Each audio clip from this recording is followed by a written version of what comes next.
Good evening everyone.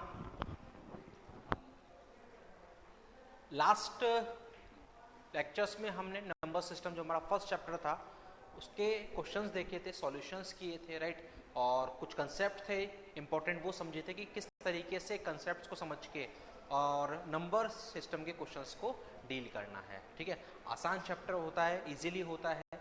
ठीक है, calculation थोड़ा सा होती हैं, ठीक है, उसके बेसिस पे आप इजीली उनको सॉल्व कर लेते हैं। तो फर्स्ट चैप्टर हमने लास्ट 3 लेक्चर्स में हमारा कवर किया। नाउ अब हम स्टार्ट करेंगे हमारा second chapter, that is Boolean algebra and logic gates, right. Minimization पे बेस्ड ये चैप्टर है। ठीक है, तो स्टार्ट करते हैं one by one.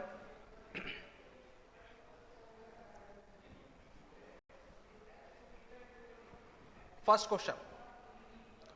Question, what is the output of an OR gate. OR gate की बात कर रहा है, 4 इनपुट्स की बात कर रहा है, वेयर 1 इनपुट इज हाई, जहां पर एक इनपुट हाई है और अदर 3 क्या है, लो हैं। हाई का मतलब क्या होता है, हाई का मतलब होता है लॉजिक 1 और लो का मतलब क्या होता है, लो का मतलब होता है लॉजिक 0। हाई को हम डिनोट करते हैं लॉजिक 1 के लिए और लो लॉजिक 0 के लिए। तो क्या कह रहा है, ऑर गेट है आपके पास, OR gate having 4 inputs, 4 inputs हैं। ठीक है, इनमें से एक इनपुट 1 है, हाई है, बाकी 3 इनपुट 0 हैं, लो हैं। तो आउटपुट क्या होगा, आउटपुट क्या होगा ऑर गेट के लिए, ऑर गेट के लिए हमको पता है, अगर 2 इनपुट ऑर गेट की बात करूं, ये ए बी, तो ये क्या देता है, लॉजिकल एक्सप्रेशन क्या होता है इसके लिए, आउटपुट का। ऑर गेट के आउटपुट का लॉजिकल एक्सप्रेशन क्या होता है, इनपुट्स का और, इनपुट्स का और, ए प्लस बी। तो यहां पर क्या करेंगे, इन चारों इनपुट्स का और कर देंगे, तो 1 + 0 + 0 + 0 क्या होगा, 1 होगा। तो आउटपुट क्या आएगा, 1। 1 मींस क्या आएगा, हाई आएगा। 1 का मतलब क्या आ रहा है, हाई आ रहा है। ठीक है, तो ये तो सिंपल लेमन की भाषा में हमने समझा स्टार्टिंग में। ठीक है, वैसे अगर हम देखें तो ऑर गेट, ऑर गेट के लिए आपको ध्यान रखना है, ऑर गेट वो गेट है, ध्यान से, ऑर गेट वो गेट है जिसका कि अगर एक भी इनपुट 1 हो गया, अगर एक भी इनपुट 1 हो गया तो आउटपुट डेफिनेटली क्या होगा, 1 मिलेगा। OR gate is a logic gate where one of its input is 1, then our output is at logic 1। एक भी इनपुट 1 हुआ तो आउटपुट डेफिनेटली 1 आने वाला है। वो क्या होता है आपका, ऑर गेट होता है, राइट। जैसे कि अगर हम बात करें ऑर गेट के लिए, ट्रुथ टेबल अगर मैं बनाता हूं, 0 0 0 1 1 0 1 1, 0 और 0 0, 0 और 1 1, 1 और 0 1, 1 और 1 1। कोई एक भी इनपुट 1 हो गया, सिंपल सा कंसेप्ट है ऑर गेट में, कोई एक भी इनपुट 1 हो गया तो आउटपुट डेफिनेटली 1 आएगा। जब सारे इनपुट लो होंगे तो ही आउटपुट लो होगा, 0 होगा, अदरवाइज तो आउटपुट क्या मिलने वाला है, 1 मिलने वाला है ऑर गेट के लिए। आई बात समझ में। तो फर्स्ट क्वेश्चन का हमारा आंसर होगा ऑप्शन ए, हाई, राइट। कुछ भी इंपॉर्टेंट लगे, कुछ भी पॉइंट आपको ऐसा लगे नया है, इंपॉर्टेंट है, नोट करना चाहिए, नोट करते जाना, तुरंत तुरंत नोट करते जाना, वेट नहीं करना है ना।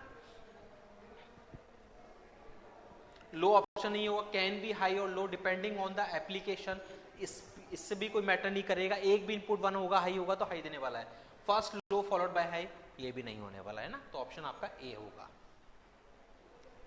ठीक है, next one, second question,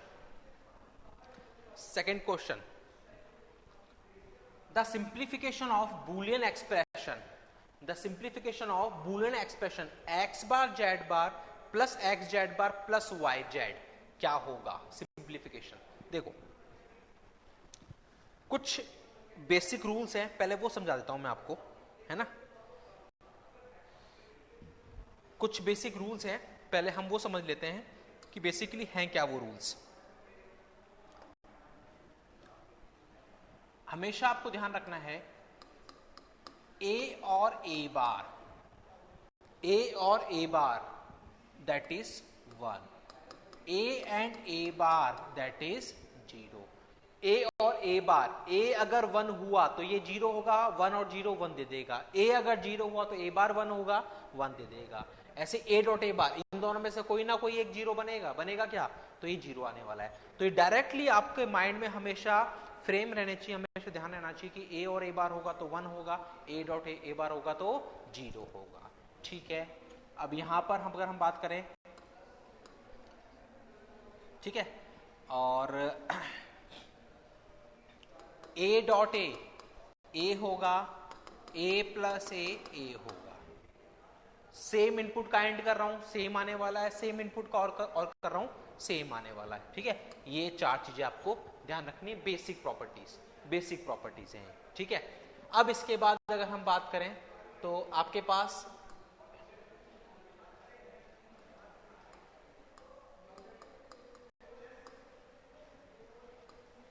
absorption law आता है। एब्जॉर्प्शन लॉ इंपॉर्टेंट है, एब्जॉर्प्शन लॉ ध्यान से समझना, डायरेक्टली याद रखना है बस, और कुछ नहीं। ए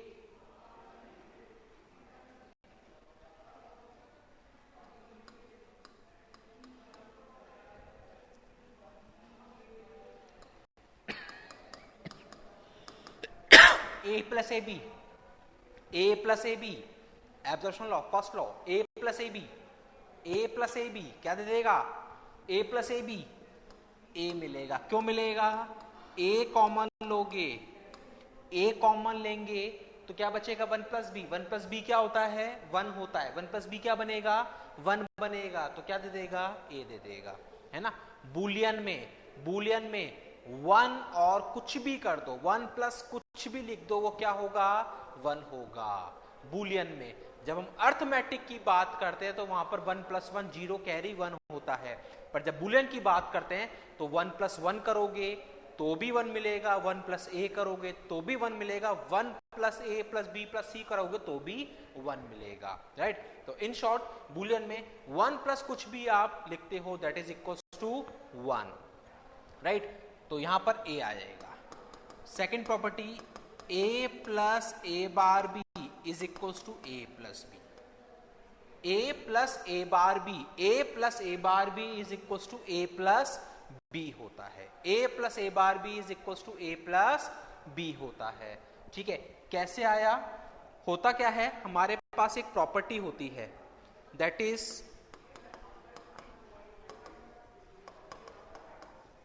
डिस्ट्रीब्यूटिव प्रॉपर्टी। डिस्ट्रीब्यूटिव प्रॉपर्टी में क्या करते हैं, A plus B C is equal to A plus B dot A plus C करते हैं। According to the distributive property A plus B C अगर दिया है तो उसको हम लिखते हैं A plus B dot A plus C में। देखिए सबसे पहले एक एक चीज समझते जाएंगे, बहुत ध्यान समझना। सबसे पहले तो बात करते हैं, 2 फॉर्म्स होती हैं हमारे पास, एसओपी और पीयूएस। पता है नहीं पता, पता होगा ये तो। 2 फॉर्म्स होती हैं SOP, SOP means sum of product terms, PUS means product of sum terms. तो हमारे पास 2 फॉर्म्स होती हैं, एक तो एसओपी और दूसरा पीयूएस, राइट। तो एसओपी में क्या होता है, सम ऑफ प्रोडक्ट टर्म्स। पहले इसको मैं समझा देता हूं एक बार आपको। एसओपी, एसओपी का मतलब है suppose A B C 3 inputs के लिए फंक्शन डिफाइन है, तो मैं लिखूंगा ए बार बी सी, कोई एक फंक्शन मैंने ले लिया है ना। तो यहां पर क्या होता है, इस फॉर्म में कोई फंक्शन अगर आपको दे रखा है तो वो होती है आपकी एसओपी फॉर्म।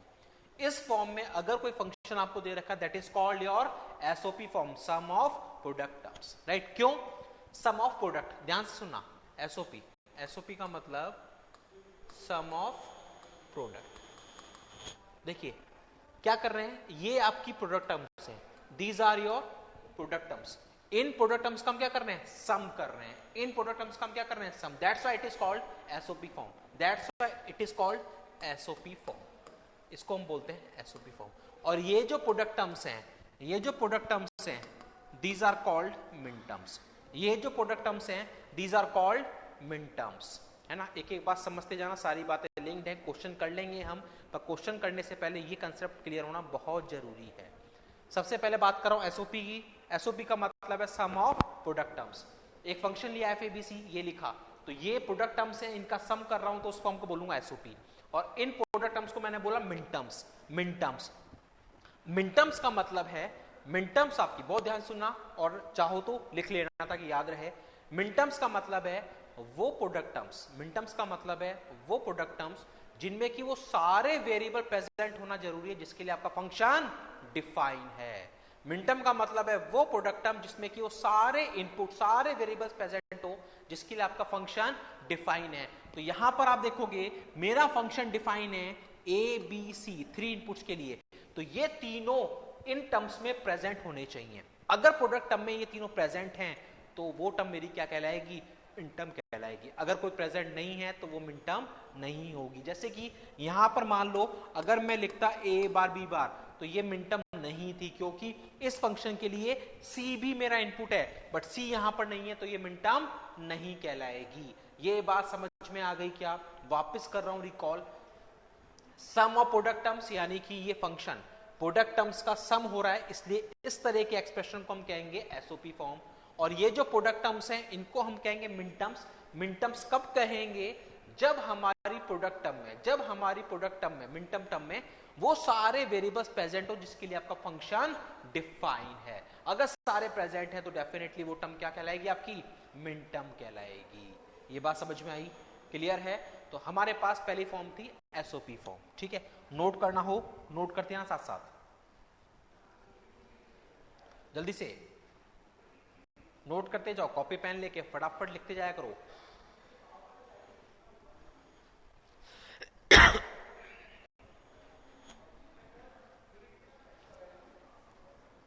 ठीक है, ये एसओपी। अब मैं बात करूं पीओएस की। सेकेंड फॉर्म है हमारी POS, product of sum term. Suppose एक फंक्शन है F A B C, that is defined as A plus B bar plus C, A bar B bar C bar, A plus B plus C bar. मान लो ये function इस तरह की form में दे रखा है, मान लो कोई फंक्शन आपको इस तरह की फॉर्म में दे रखा है, that form is called POS form. That form is called POS form. POS means product of sum terms. ये सम टर्म है, ये सम टर्म है, ये सम टर्म है। इन सम टर्म्स का क्या हो रहा है, प्रोडक्ट हो रहा है। इन सम टर्म्स का हम क्या कर रहे हैं, प्रोडक्ट कर रहे हैं। That's why it is called POS form. That's why it is called POS form. आ रही है बात समझ में? एसओपी क्यों कहा था? क्योंकि वहां पर प्रोडक्ट टर्म्स थी, उनका सम कर रहे थे, इसलिए वो फॉर्म क्या थी, एसओपी फॉर्म। यहां पर क्या है, आपके पास सम टर्म्स हैं और इन सम टर्म्स का हम क्या कर रहे हैं, प्रोडक्ट कर रहे हैं। That's why it is called POS form. And these sum terms are called max terms. These sum terms are called max terms. ये सम टर्म्स को हम क्या बोलेंगे, मैक्स टर्म्स। वापिस ध्यान सुना, मैक्स टर्म्स का मतलब है वो सम टर्म, मैक्स टर्म का मतलब है वो सम टर्म जिसमें कि वो सारे वेरिएबल, सारे इनपुट प्रेजेंट हो, जिसके लिए आपका फंक्शन डिफाइन है। राइट? तो function A B C 3 inputs के डिफाइन है, तो तीनों इनपुट मेरे इस सम टर्म में प्रेजेंट होने चाहिए, तभी ये मैक्स टर्म कहलाएगा, अदरवाइज मैक्स टर्म नहीं होगा। आगे बात समझ में? SOP form, POS form. ठीक है, वापस समझेंगे। हमारे पास दो आउटपुट फंक्शन होते हैं, हमारे पास 2 या 1 होगा। 2 आउटपुट है, या तो 0 या 1। तो जब हमारा आउटपुट 1 होता है, 1 हम कंसीडर करते हैं एसओपी के लिए, 1 हम कंसीडर करते हैं एसओपी के लिए, एसओपी के लिए हम कंसीडर करते हैं 1, यानी कि एसओपी में जहां भी 1 मिलेगा नॉर्मल वेरिएबल लिखूंगा, 0 मिलेगा कॉम्प्लीमेंट लिखूंगा। यानी कि सपोज आपको दिया 101, मेरे को इसका एक्सप्रेशन लिखना है एबीसी की टर्म में, तो 1 है तो ए लिख दूंगा, 0 है तो बी बार लिख दूंगा, 1 है तो सी लिख दूंगा, है ना। एसओपी आपके पास 2 फॉर्म्स हैं, एक तो एसओपी और एक पीओएस। तो एसओपी आपका होता है लॉजिक आउटपुट 1 के लिए और पीओएस होता है आपका लॉजिक आउटपुट 0 के लिए। तो बात कर रहे हैं एसओपी की। एसओपी है आपका लॉजिक आउटपुट 1 के लिए, यानी कि जहां पर भी 1 होगा, जहां पर भी 0 होगा उसकी जगह कॉम्प्लीमेंट वेरिएबल। यानी कि 101 अगर मेरे को लिखना है तो 1 का मतलब ए, 0 है तो कॉम्प्लीमेंट करना पड़ेगा, 1 है तो नॉर्मल लिखना पड़ेगा, ए बी बार सी। आई बात समझ में? जैसे कि सपोज आपको दे रखा है ए B bar C bar, A B bar C बार, मेरे को लिखना है इसका मिन टर्म। तो ए का मतलब नॉर्मल वेरिएबल है 1, बी बार, बार का मतलब जीरो, सी बार का मतलब जीरो, 100, 100 क्या है 4, 100 क्या हो गया 4। आगे बात समझ में? तो सिंपल सा है, एसओपी की बात कर रहे हैं, मिनटर्म्स की बात कर रहे हैं, तो फंक्शन का आउटपुट 1 होगा, 1 होगा, दैट मींस जहां पर भी 1 होगा उसकी जगह नॉर्मल वेरिएबल जहां पर भी जीरो होगा उसकी। आगे बात समझ में? लिखते जाओ, छापते जाओ दिमाग में, बहुत इजी है, बहुत इजी है, बस एक बार समझना है ध्यान से। लिखते जाओ जल्दी से, लिख लो जल्दी से इसको। एसओपी की बात कर रहे हैं, 1 के लिए नॉर्मल, 0 के लिए कॉम्प्लीमेंट, 1 के लिए नॉर्मल, 0 के लिए कॉम्प्लीमेंट। नॉर्मल अगर है वेरिएबल तो 1 लेंगे, कॉम्प्लीमेंट है तो 0 लेंगे। दोनों सेंस में पता होना चाहिए आपको। क्लियर? आगे बढ़े, देखो इधर पीओएस की बात करें, पीओएस की बात करें यानी कि आउटपुट 0 के लिए वैलिड होगा, आउटपुट 0 के लिए पीओएस फॉर्म कंसीडर होगी, आउटपुट 0 यानी कि 0 के लिए नॉर्मल वेरिएबल, 1 के लिए कॉम्प्लीमेंट, जहां पर भी 0 होगा नॉर्मल लूंगा, 1 के लिए कॉम्प्लीमेंट लूंगा। यानी कि सपोज आपको दे रखा है 011, 011 क्या लिखूंगा, 0 है तो नॉर्मल, सम टर्म होती है, यहां पर क्या थी मिन टर्म लिख रहे हैं, प्रोडक्ट टर्म होती है, product term, that's why product लगाया था, है ना। बट ये आपकी क्या होती है, सम टर्म होती है, तो सम लगाऊंगा। 1 का मतलब कॉम्प्लीमेंट, 1 का मतलब। आगे बात समझ में?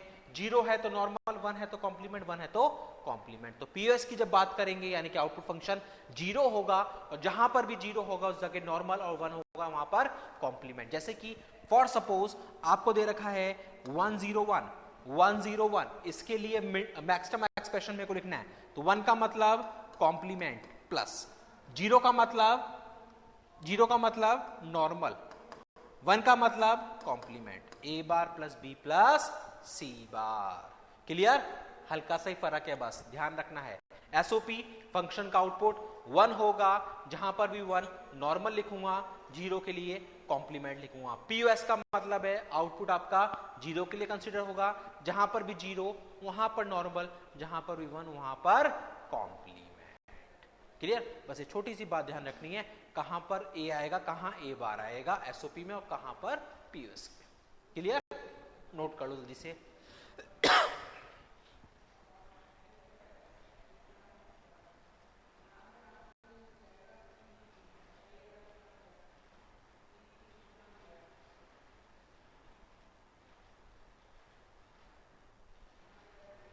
ठीक है, तो ये आपका एसओपी और पीओएस की बात की हमने।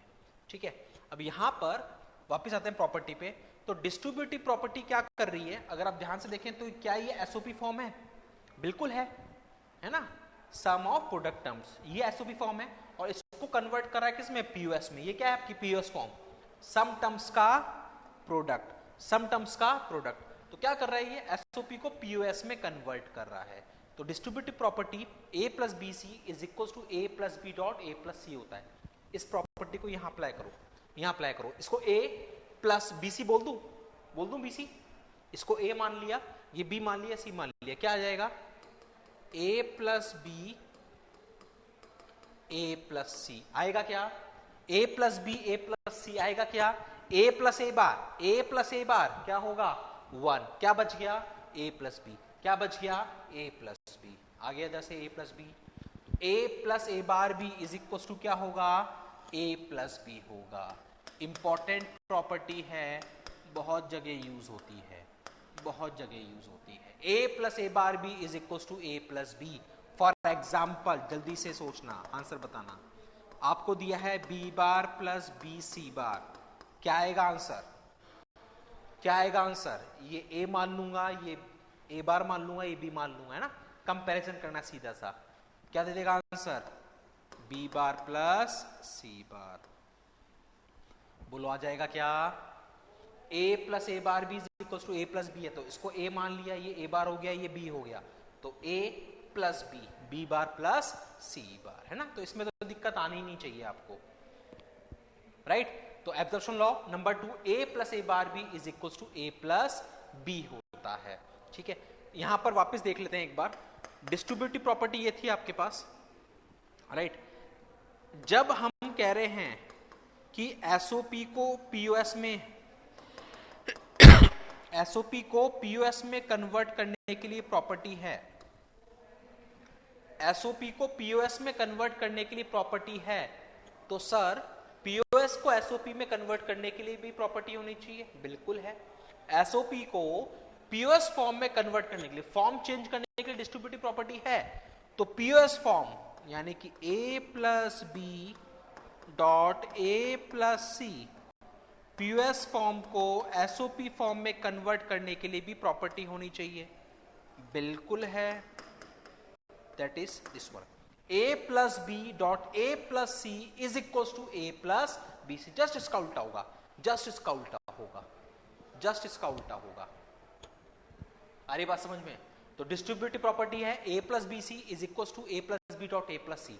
एसओपी को पीओएस में कन्वर्ट करिए। Transposition a plus B dot A plus C is equal to A plus B C, POS form को एसओपी फॉर्म में कन्वर्ट कर रही है। कंफ्यूजन कहीं भी नहीं होना चाहिए। आराम से ठंडे दिमाग से सोचो समझो, बहुत इजी चीजें है, बिल्कुल इजी चीजें है, बिल्कुल बेसिक चीज की बात कर रहे हैं। यहां पर हमको मार्क नहीं खानी है, क्योंकि यहां पर अगर गलती करेंगे तो पूरा चैप्टर हमारा स्पॉइल हो जाएगा। और इवन यही चैप्टर नहीं, कॉम्बिनेशन में भी दिक्कत आएगी फिर, है ना। तो एक एक चीज को बहुत ध्यान से समझते जाना है। कहीं भी दिक्कत हो तो मैंने मेरे नंबर आपको शेयर कर रखे हैं, आप वहां पर भी मेरे से डिस्कस कर सकते हैं, ठीक है। एब्जॉर्प्शन लॉ में ही first second third property, absorption law की ही थर्ड प्रॉपर्टी नोट करते जाओ, साथ साथ कर लो नोट, एक बार नोट कर लो एक बार, ताकि कंफ्यूजन ना हो कहां क्या प्रॉपर्टी है।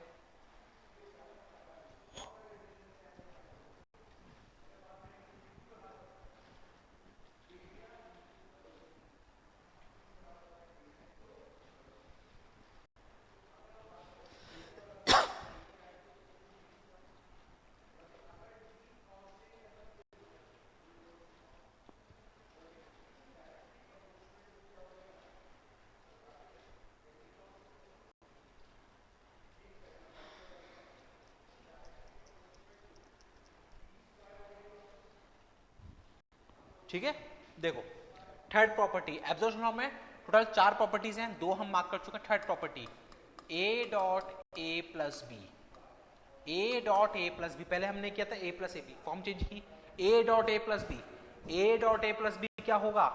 देखो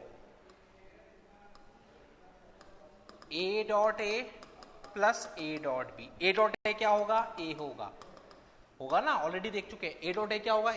a plus A B, a plus A B already solve कर चुके हैं, क्या आएगा? a आएगा।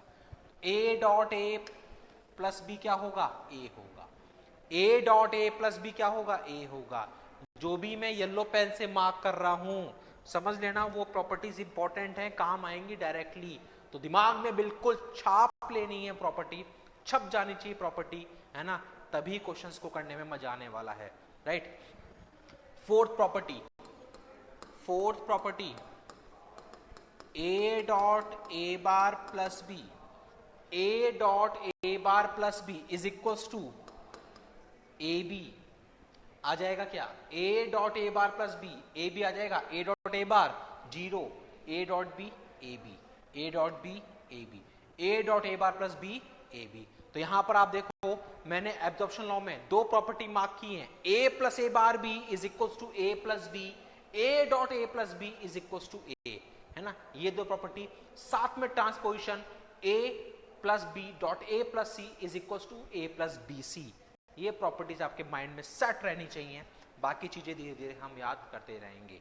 a प्लस ए बार 1 होता है, a डॉट ए बार 0 होता है, a प्लस ए होगा, a डॉट ए होगा, a डॉट 1 a होगा, है ना, a प्लस 1 1 होगा, a डॉट 0 होगा, a प्लस 0 a होगा, है ना।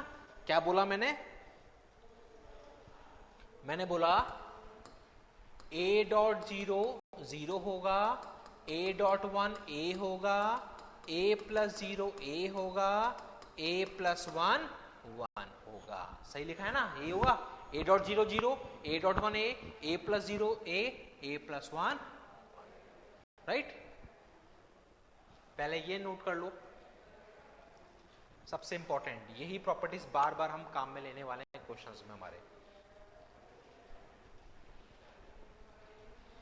खेलना सीखना है ना, रेगुलर बैच में यही होता है, यही चीजें सिखाता हूं। खेलना सीखना है इनसे, डरना नहीं है, घबराना नहीं है, खेलेंगे इनसे।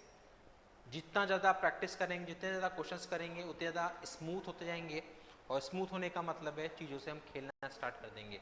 और जब आपके अंदर ये खेलने वाली चीज़ आ जाएगी, बस फिर कोई दिक्कत नहीं है, फिर सारे क्वेश्चंस इजीली आप सॉल्व कर ले जाओगे। ठीक है,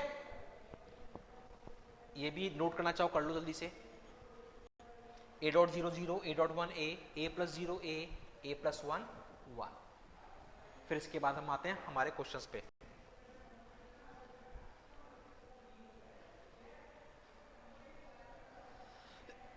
देखिए सेकंड नंबर का क्वेश्चन क्या कह रहा है। सेकंड नंबर का क्वेश्चन, एक्स बार Z bar plus x Z bar plus Y Z, इसका सिंप्लीफिकेशन। ठीक है, देखो यहां से जेड बार कॉमन ले लूं, इन दोनों में से जेड बार common, x plus X bar plus Y Z होगा। एक्स प्लस एक्स बार क्या बनेगा, 1 बनेगा। एक्स प्लस एक्स बार क्या बनेगा, 1 बनेगा। 1 बनेगा तो क्या बचा आपके पास finally, Z bar plus Y Z.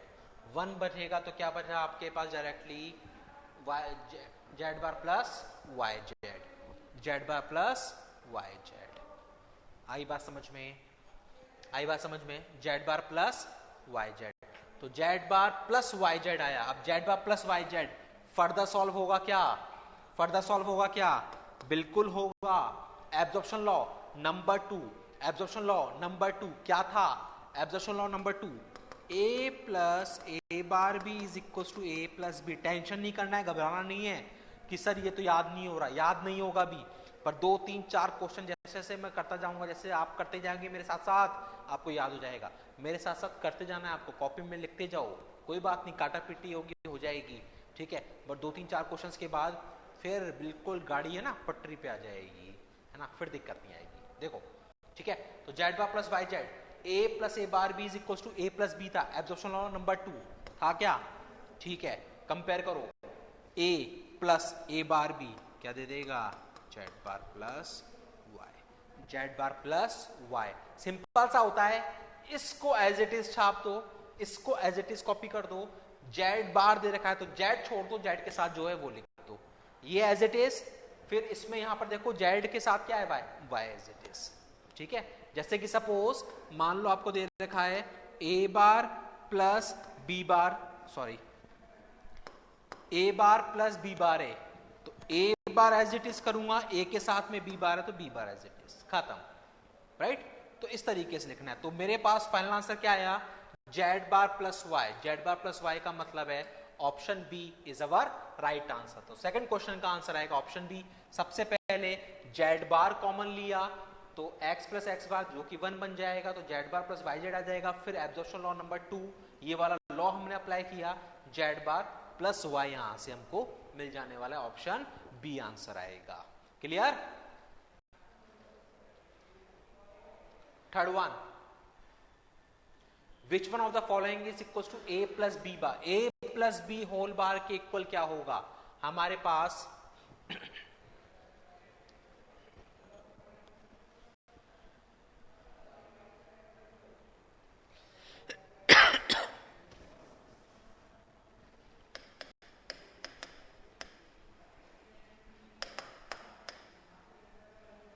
D Morgan's theorem याद होगी आपको, A plus B whole bar is equal to A bar dot B bar,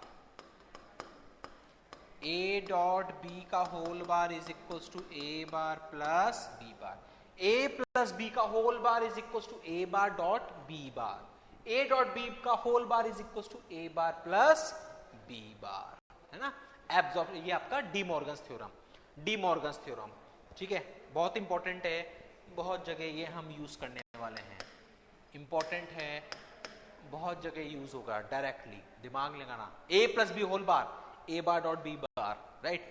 complete bar था, उसको तोड़ा हमने छोटे छोटे बार में, है ना।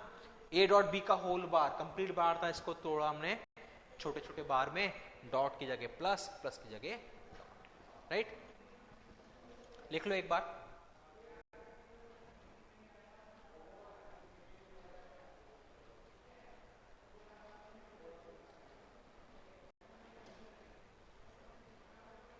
हो गया। तो यहां पर पूछा है a plus B bar, a plus B का होल बार, तो ये हो जाएगा a bar dot B bar, a bar dot B bar यानी कि d। अगर यहां पूछता आपसे a डॉट बी का होल बार, तो मेरा आंसर होता a bar plus B bar. Clear. तो सेकंड क्वेश्चन का, थर्ड क्वेश्चन का आपका आंसर है ऑप्शन डी।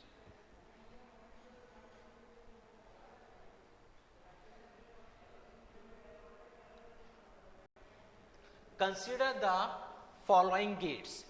आपको गेट्स दिए हुए हैं, नैंड गेट दिया है, नॉर दिया है, एक्सॉर दिया है।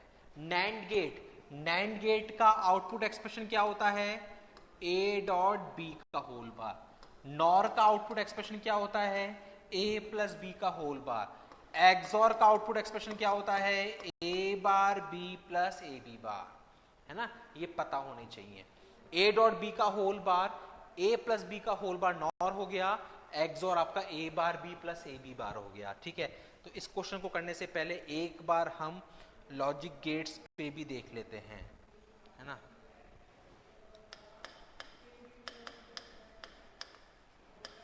बेसिकली हमारे पास 7 स्टैंडर्ड लॉजिक गेट्स होते हैं, नॉट एंड और, नॉट एंड और, नैंड नॉर,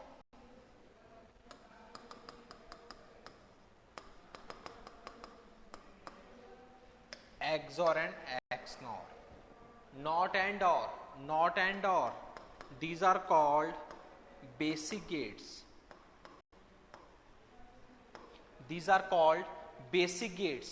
नॉट एंड और, ये तीन गेट्स हमारे बेसिक गेट्स होते हैं। NAND nor, NAND nor, these are called universal gates, these are called universal gates। universal gates means इन दोनों गेट से हम कोई सा भी गेट, कोई सा भी फंक्शन इंप्लीमेंट कर सकते हैं। नैंड नॉर यूनिवर्सल गेट है, क्योंकि इन दोनों गेट से आप कोई सा भी गेट, कोई सा भी फंक्शन इंप्लीमेंट कर सकते हो, ठीक है। XOR XNOR, XOR XNOR, these are called comparison gate,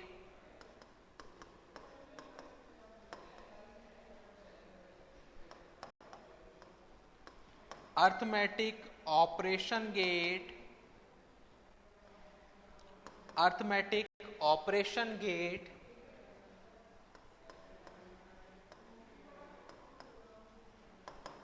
code conversion gates. तो तीन कैटेगरी में मैंने सबसे पहले लॉजिक गेट्स को डिवाइड किया। नॉट एंड और, जिसको कि हम कहते हैं बेसिक गेट्स। नैंड नॉर, जो कि यूनिवर्सल गेट्स हैं, क्योंकि इनसे हम कोई से भी गेट इंप्लीमेंट कर सकते हैं। एक्सॉर एक्सनॉर, इनको हमने बोला comparison gates, arithmetic operation gates, code conversion gates, ठीक है।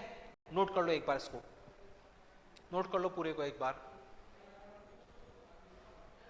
Not and OR, basic gates, NAND NOR, universal gates, XOR XNOR, comparison, code conversion, arithmetic operation gates. तीन कैटेगरी में टोटल 7 स्टैंडर्ड लॉजिक गेट्स को divide किया है, classified किया है with their names, common names.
ठीक है। अब इसके बाद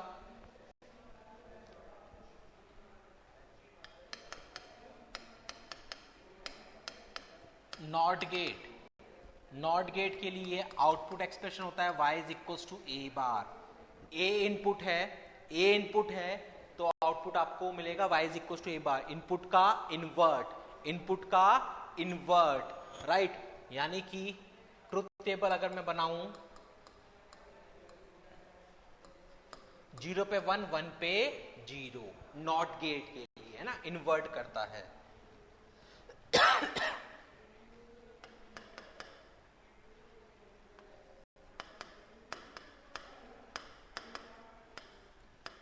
and gate, and gate y is equal to a dot b, y is equal to a dot b, a और b का एंड, a और b का एंड 0 0 0 1 1 0 1 1 0 0 0 देगा 0.1 1 सॉरी 0 0 1। ए और बी का एंड कर रहे हैं, एक भी 0 हुआ तो 0 मिलने वाला, दोनों 1 होंगे तो ही 1 मिलेगा। एक भी 0 हुआ तो 0 मिलेगा, दोनों 1 हुए तो 1 मिलेगा। यानी कि बोल सकता हूं एंड गेट आपका वो गेट है जिसका कि अगर एक भी इनपुट 0 हो गया, एक भी इनपुट 0 हो गया तो आउटपुट डेफिनेटली 0 मिलेगा। जब उसके सारे इनपुट 1 होंगे तो ही 1 देगा, राइट। तो एंड गेट वो गेट है जिसका कि अगर एक भी इनपुट 0 हो गया तो आउटपुट डेफिनेटली क्या मिलेगा, 0 मिलेगा। सारे इनपुट जब 1 होंगे तो ही 1 देगा, ठीक है। y is equal to a dot b, लिखते जाओ साथ के साथ। शॉर्ट में एक बार हम गेट्स देख रहे हैं, लिखते जाओ जल्दी से।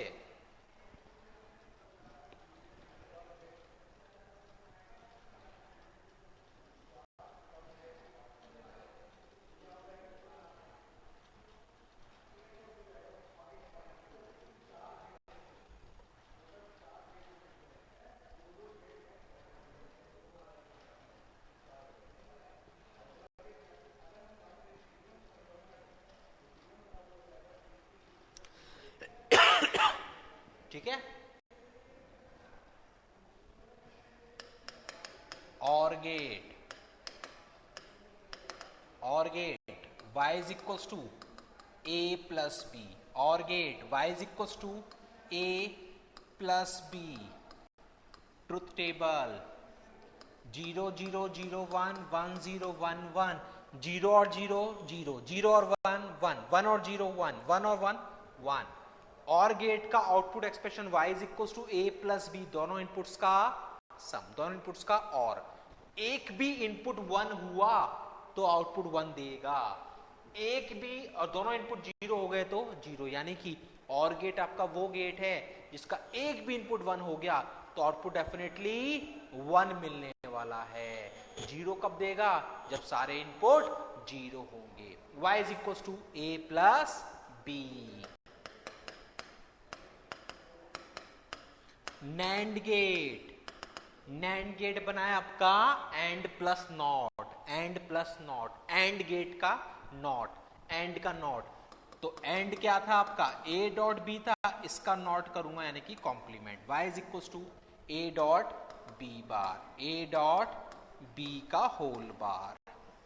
0 0 0 1 1 0 1 1, 0 0 पे 1 देगा, 0 1 पे 1 देगा, 1 0 पे 1 देगा, 1 1 पे 0 देगा। एक भी 0 हो गया तो आउटपुट 1 मिलेगा। नैंड गेट में एक भी इनपुट 0 हो गया तो आउटपुट 1 मिलेगा। जब सारे इनपुट 1 होंगे तो ही क्या देगा, 0 देगा। आई बात समझ में। नैंड गेट वो गेट है जिसका कि एक भी इनपुट 0 हो गया तो सोचना नहीं है, बाकी सारे इनपुट कुछ भी आउटपुट क्या देगा, 1 देगा। सारे इनपुट जब 1 होंगे तो ही 0 देगा। और गेट वो गेट है जिसका अगर एक भी इनपुट 1 हो गया तो बाकी इनपुट कुछ भी हो, सोचना नहीं है, आउटपुट 1 देगा।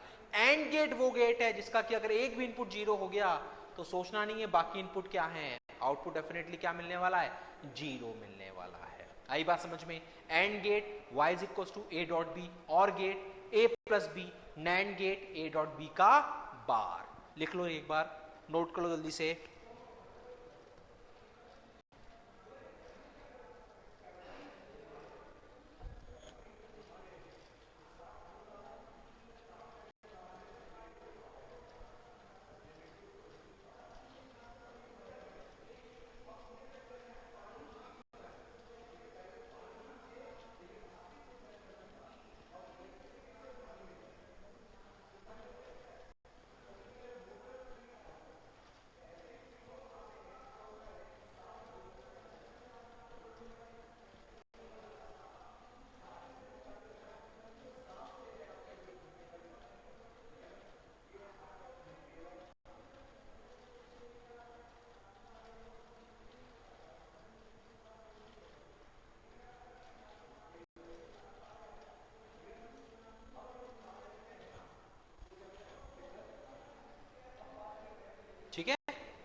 अगला NOR gate. NOR gate y is equal to, NOR क्या होता है, और का नॉट, और का नॉट, a प्लस बी का whole bar, a plus B का whole bar, a plus B का होल बार, 0 0 0 1 1 0 1 1, 0 प्लस 0 का बार 1 देगा, 0 प्लस 1 का बार 0 देगा, 0 देगा, 0 देगा। यानी कि नॉर गेट में एक भी इनपुट अगर 1 हो गया तो आउटपुट डेफिनेटली 0 मिलेगा। एक भी इनपुट 1 हो गया तो आउटपुट डेफिनेटली 0 मिलेगा। अगर सारे इनपुट आपके 0 होंगे तो ही 1 देगा, राइट। तो नॉर गेट वो गेट है जिसका एक भी इनपुट आपका 1 हुआ, बाकी इनपुट कुछ भी हो, आउटपुट डेफिनेटली 0 मिल जाएगा, a प्लस बी का whole bar. XOR gate, exclusive OR gate, y is equals to a bar b plus ab bar, y is equals to a bar b plus ab bar,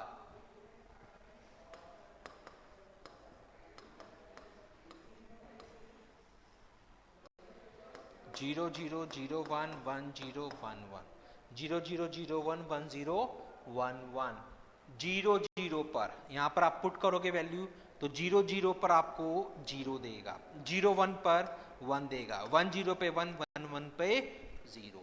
तो XOR gate 0 0 पे 0 देता है, 0 1 पे 1 देता है, 1 0 पे 1 देता है, 1 1 पे 0 देता है। यानी कि when a is equals to b, y is equals to 0, and when a is not equals to b, y is equals to 1। यानी कि अगर सेम इनपुट हुए XOR में तो आउटपुट 0 मिलने वाला है। सेम इनपुट पर XOR क्या देगा, 0, और अगर इनपुट एक दूसरे के कॉम्प्लीमेंट हुए तो आउटपुट क्या मिलेगा, 1 मिलेगा, a bar b plus A B bar, same पर 0, कॉम्प्लीमेंट पे 1, a bar b plus A B bar. लिख लो इसको जल्दी से, इंपॉर्टेंट है XOR।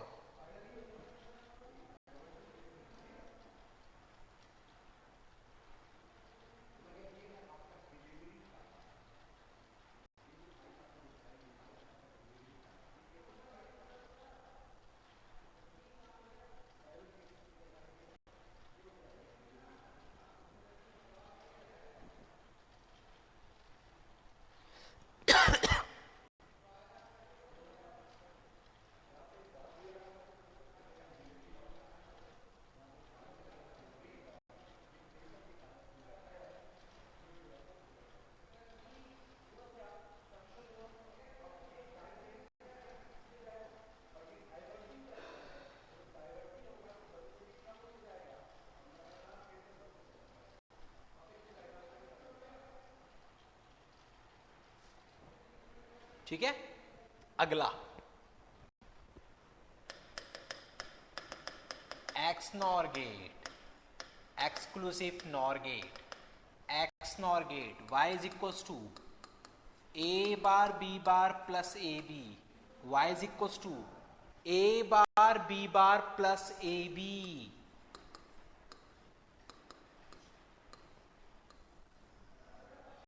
0 0 0 1 1 0 1 1, 0 0 पर 1 देगा, 0 1 पे 0 देगा, 1 0 पे 0 देगा, 1 1 पे 1 देगा। ये चीज आप वैल्यू पुट करके देख लेना एक बार, है ना, इंस्टीट्यूट चेक नहीं करेंगे आप, यहाँ पर जाके चेक कर लेना अगर किसी को दिक्कत है तो यहाँ पर आप देखोगे 0 0 पे 1 दे रहा है, 0 1 पे 0, 1 0 पे 0, 1 1 पे 1, यानी कि मैं बोल सकता हूं when a is equals to b, y is equals to 1, and when a is not equals to b, y is equals to 0।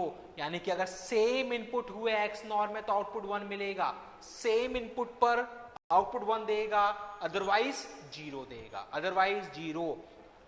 a bar b bar plus A B, a bar b bar plus A B, XOR क्या था, same पर 0 दे रहा है, complement पे 1 दे रहा है। XNOR same पर 1 देगा, कॉम्प्लीमेंट पर 0 देगा, है ना। XOR a bar b plus A B bar, XNOR a bar b bar plus A B.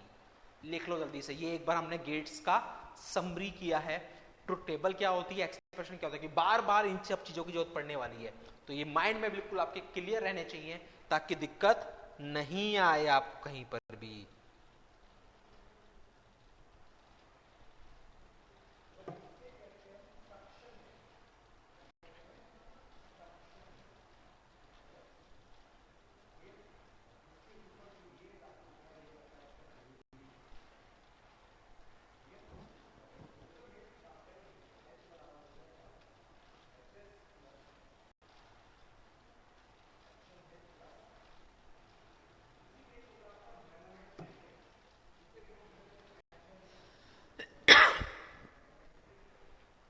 ठीक है, वापिस एक बार देखते हैं। देखो वापिस एक बार ताकि दिक्कत ना आए कहीं भी। Not gate y is equal to A bar, and gate a dot b, वो गेट है जिसका एक भी इनपुट जीरो हुआ तो आउटपुट जीरो देगा। और gate y is equal to a plus b, वो गेट है जिसका एक भी इनपुट वन हुआ तो आउटपुट वन आने वाला है। NAND gate y is equal to a dot b का बार, वो गेट है जिसका एक भी इनपुट जीरो हुआ तो आउटपुट डेफिनेटली वन देगा। NOR gate y is equal to a plus b का होल बार, वो गेट है जिसका एक भी इनपुट वन हुआ तो आउटपुट डेफिनेटली जीरो होगा। XOR a bar b plus A B bar, वो गेट है जिसमें कि अगर सेम इनपुट हुए तो जीरो मिलेगा, कॉम्प्लीमेंट हुए तो वन मिलेगा। XNOR a bar b bar plus A B, A bar b bar plus A B, वो गेट है जिसमें कि सेम इनपुट पे वन मिलता है आउटपुट और कॉम्प्लीमेंट पर जीरो मिलता है। राइट, तो ये चीजें आपको ध्यान रहनी चाहिए गेट्स के केस में। बाकी कोई पॉइंट्स होंगे तो बाद में करेंगे डिस्कस। एक बार वापस से क्वेश्चंस की तरफ मूव करते हैं हम। तो यहां पर फोर्थ क्वेश्चन आपसे पूछ रहा है, consider the following gates, NAND gate, NOR gate, XOR gate. तीन गेट दिए हैं, बोल रहा है इन तीनों में से यूनिवर्सल गेट्स कौन से हैं। यूनिवर्सल गेट्स कौन से थे आपके, नैंड था, नॉर था, यानी कि first and second only, first and second only, option C. Universal gates NAND and NOR होंगे, यानी कि ऑप्शन सी होगा। ठीक है, फोर्थ क्वेश्चन का। Fifth question, the number of NAND gates required, कितने नैंड गेट्स चाहिए होंगे इस फंक्शन को इंप्लीमेंट करने के लिए। जैसा कि अभी हमने कहा ना, नैंड गेट नॉर गेट क्या है, आपके यूनिवर्सल गेट्स है, यानी कि इन गेट से आप कोई सा भी अदर गेट या कोई सा भी फंक्शन आप इन दोनों गेटों से इंप्लीमेंट कर सकते हो बाय यूजिंग आइदर नैंड और by using either nor. Right, तो यहां पर पूछ रहा है इस फंक्शन के लिए कितने नैंड चाहिए होंगे। इस फंक्शन को मैं वापस से इधर लिख लेता हूं। ध्यान से देखोगे तो इसमें से a कॉमन आ रहा है क्या, a कॉमन आया तो ये 1 plus b bar plus 1 plus कुछ भी हो, देखना ही नहीं है। 1 प्लस कुछ भी हो, कितना भी बड़ा फंक्शन दे दे, बूलियन में यही फायदा है। 1 प्लस कुछ भी दे दे, कितना बड़ा फंक्शन दे दे, काम आसान हो गया। क्यों, क्योंकि मेरे को पता है बूलियन में 1 प्लस कुछ भी होगा दैट इज इक्वल टू 1 होगा।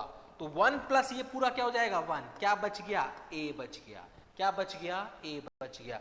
ये जो फंक्शन है ये a b c तीन इनपुट आपको दिख रहे हैं, इनके लिए डिफाइन है।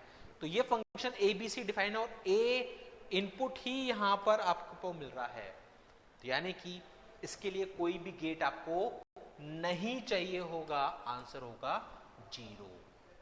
थोड़ा समझ में आया, ऐसा थोड़ा समझ में नहीं आया, ऐसा हो सकता है।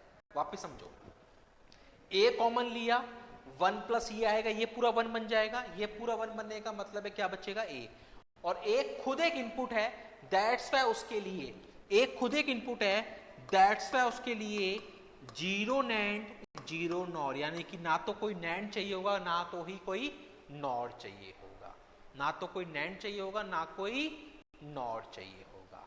ठीक है, यहां पर भी मैं आपको एक टेबल बता देता हूं, अगर आप भूल चुके हैं, नहीं याद है तो, gates, NAND,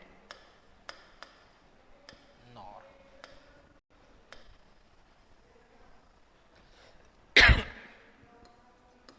not gate, and gate, OR gate, NAND gate, NOR gate, XOR, XNOR। NOT के लिए एक नैंड चाहिए होता है, एक नॉर चाहिए होता है। एंड के लिए दो नैंड चाहिए होते हैं, 3 नॉर चाहिए होते हैं। और के लिए 3 नैंड चाहिए होते हैं, 2 नॉर चाहिए होते हैं। नैंड के लिए, नैंड खुद नैंड है, दैट्स वाई सिंगल। नैंड के लिए नॉर चाहिए होते हैं 4। नॉर गेट के लिए, नॉर गेट अगर नैंड से बनाना है 4 गेट चाहिए होंगे। नॉर नॉर से बनाना है सिंगल। एक्सॉर अगर नैंड से बनाना है 4 गेट। एक्सॉर नॉर से बनाना है 5 गेट। एक्सनॉर नैंड से बनाना है 5। एक्सनॉर नॉर से बनाना है 4। ठीक है, तो इस सब तो मैंने गेट्स लिखे, और इधर मैंने लिखा अगर इस गेट को नैंड से बनाना है तो कितने गेट लगेंगे, अगर इन गेट्स को नॉर से बनाना है तो कितने गेट लगेंगे। राइट, तो डायरेक्टली आप याद रख सकते हो। और एक और चीज मैं इसमें बता देता हूं आपको,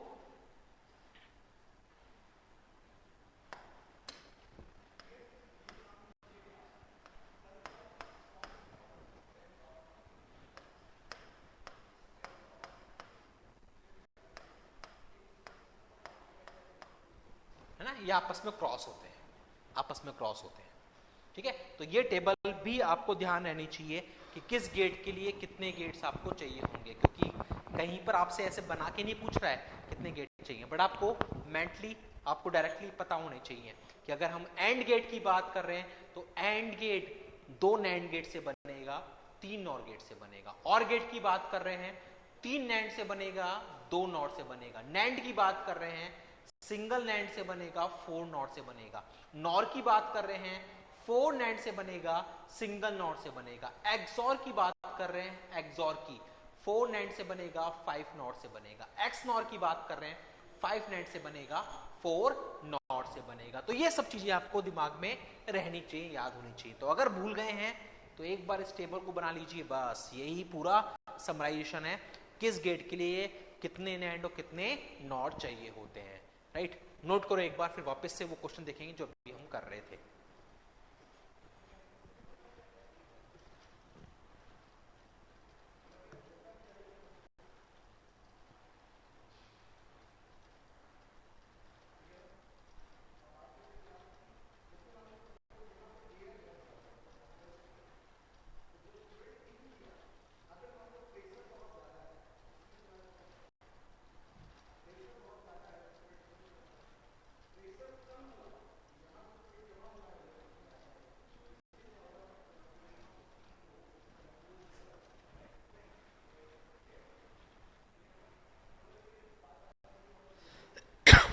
हो गया नोट?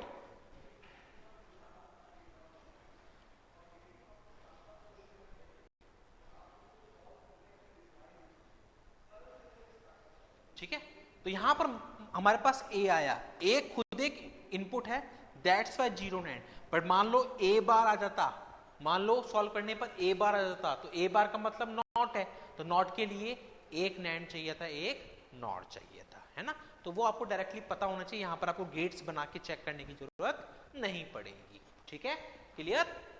ये था हमारा 5th क्वेश्चन। अब देखते हैं 6th क्वेश्चन आपका। 6th क्वेश्चन, ये आपको दिए NAND gates, that is your NAND gate, that is your NAND gate. ठीक है, तो ये पूछ रहा है कि आउटपुट सी क्या होगा, आउटपुट सी क्या आएगा।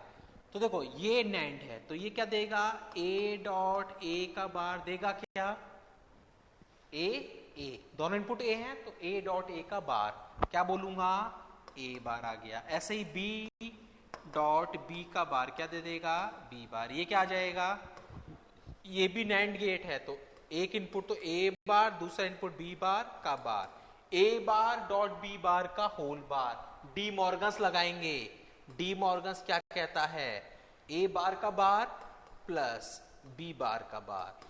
डबल बार, डबल बार कैंसिल हो जाएगा, डबल बार कैंसिल हो जाएगा, क्या मिल जाएगा, ए प्लस बी। क्या मिल जाएगा, ए plus B. A plus B का मतलब और गेट, तो ये सर्किट क्या बना रहा है आपको, और गेट बना के दे रहा है। तो डायरेक्टली मैं देखूंगा नैंड है, सेम इनपुट ए बार देगा, नैंड है सेम इनपुट बी बार देगा, A bar dot B bar NAND है, तो ए बार डॉट बी बार का बार है ना। कोई दिक्कत है नैंड में? नैंड का एक्सप्रेशन क्या होता है? ए डॉट बी का bar, A input B input whole bar, तो ये ए बार ये बी बार का होल बार। डी मॉर्गन्स लगाऊंगा तो क्या करते हैं, इसका कॉम्प्लीमेंट, ए बार का कॉम्प्लीमेंट प्लस बी बार का कॉम्प्लीमेंट, ये कैंसिल, ए बचेगा बी बचेगा, ए प्लस बी यानी कि और गेट। तो ये जो सर्किट है नैंड गेट का, ये क्या बना रहा है? और गेट बना रहा है। तो और गेट कितने नैंड से बनता है?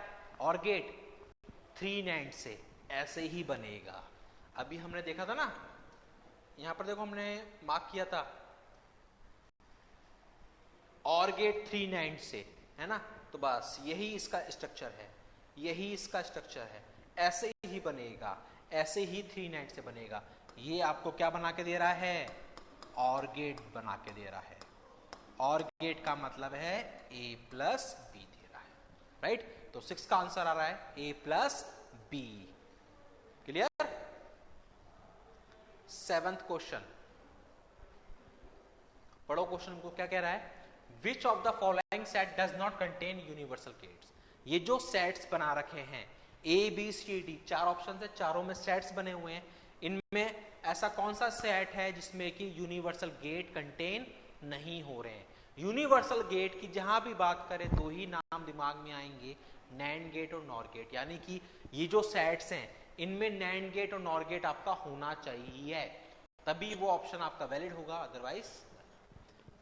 तो आपसे पूछा डज नॉट कंटेन, तो डज नॉट कंटेन वाला बताना है। तो यहां पर आप देखोगे नैंड नॉर प्रेजेंट है, सही है, नैंड नॉर प्रेजेंट है, ठीक है, नैंड नॉर प्रेजेंट है, ठीक है। तो इन तीनों ऑप्शन में तो यूनिवर्सल गेट्स प्रेजेंट हैं, बट इस ऑप्शन में नैंड नॉर प्रेजेंट नहीं है। ऑप्शन ए बोल रहा है इन चारों में से वो सेट जिसमें कि यूनिवर्सल गेट्स आपके प्रेजेंट नहीं है, यानी कि नैंड नॉर प्रेजेंट नहीं है, वो बताना है। ध्यान से पढ़ना, does not contain, contain does not contain पूछ रहा है, नहीं है, तो नहीं है किसमें? ए में। बाकी सब में आपके पास नैंड नॉर गेट्स का कॉम्बिनेशन प्रेजेंट है। That's why option A is our right answer for this given 7th number of question. Clear? 8th question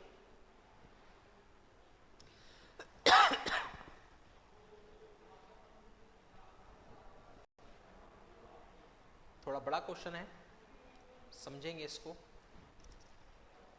देखो क्या कह रहा है, 2 स्टेटमेंट दिए हैं। पहला statement XOR gate is not a universal gate, बिल्कुल सही है। एक्सॉर यूनिवर्सल गेट नहीं होता। कौन से होते हैं? नैंड गेट होता है और नॉर गेट होता है, ठीक है। तो स्टेटमेंट 1 तो हमारा करेक्ट है। Second, it is possible to realise, इसका मतलब होता है इंप्लीमेंट, है ना, इंप्लीमेंट बनाना, ठीक है, कोई भी चीज, कोई भी गेट सर्किट बनाना, ठीक है। तो it is possible to implement any Boolean function using universal gate. Universal gate से, universal gate means NAND NOR. अभी मैंने कहा था कि नैंड नॉर गेट से आप कोई सा भी गेट या कोई सा भी फंक्शन इंप्लीमेंट कर सकते हैं, क्योंकि ये क्या है आपके यूनिवर्सल गेट। तो ये स्टेटमेंट भी वही बोल रहा है कि यूनिवर्सल गेट्स के थ्रू कोई सा भी बूलियन फंक्शन इंप्लीमेंट करना पॉसिबल है। क्या? बिल्कुल पॉसिबल है, बिल्कुल पॉसिबल है। नैंड नॉर यानी कि यूनिवर्सल गेट से हम कोई सा भी फंक्शन इंप्लीमेंट कर सकते हैं, कोई सा भी फंक्शन, राइट, इंप्लीमेंट कर सकते हैं। ये भी सही है, यानी कि स्टेटमेंट 1 भी सही है, स्टेटमेंट 2 भी सही है, बट दोनों स्टेटमेंट का आपस में कोई लेना देना है क्या? नहीं है। दोनों अलग अलग बातें हैं, दोनों का आपस में कोई भी कनेक्शन नहीं है, दोनों एक दूसरे के ऊपर लिंक नहीं है, ठीक है। इंडिविजुअली दोनों करेक्ट हैं, ठीक है। तो मैं देखता हूं पहला option, both statement 1 and 2 are individually true and statement second is the correct explanation of statement 1। कह रहा है कि फर्स्ट और सेकंड दोनों स्टेटमेंट इंडिविजुअली ट्रू हैं और सेकंड स्टेटमेंट फर्स्ट का करेक्ट एक्सप्लेनेशन है। ऐसा नहीं है, क्योंकि दोनों अलग अलग बातें हैं, एक्सप्लेनेशन नहीं है इसका, तो ये तो नहीं होगा। B, both statement 1 and 2 are individually true, दोनों इंडिविजुअल ट्रू हैं, but statement second is not the correct explanation of statement one. But second statement जो है वो फर्स्ट स्टेटमेंट का करेक्ट एक्सप्लेनेशन नहीं है। बिल्कुल सही बात है। सेकंड ये कह रहा है कि आप यूनिवर्सल गेट से कोई सा भी फंक्शन इंप्लीमेंट कर सकते हो, और फर्स्ट ये कह रहा है कि एक्सॉर यूनिवर्सल गेट नहीं है। तो दोनों का आपस में कोई संबंध ही नहीं है, संबंध ही नहीं, यानी कि दोनों एक दूसरे का एक्सप्लेनेशन नहीं दे रहे हैं, इंडिविजुअली दोनों ट्रू हैं। ठीक है, तो मेरा आंसर यही होगा, पर बाकी दो भी पढ़ लेता हूं। क्या है? Statement one is true but statement second is false. One सही है, सेकंड फॉल्स है, ये तो बिल्कुल। स्टेटमेंट वन फॉल्स है, सेकंड ट्रू है, ये भी नहीं होगा। क्या है? Option B. यानी कि स्टेटमेंट वन और स्टेटमेंट टू दोनों इंडिविजुअली आपस में करेक्ट हैं, इंडिविजुअली दोनों करेक्ट हैं, बट दोनों में से कोई भी किसी का भी एक्सप्लेनेशन नहीं है। एक्सॉर यूनिवर्सल गेट नहीं होता, इंडिविजुअली ट्रू है।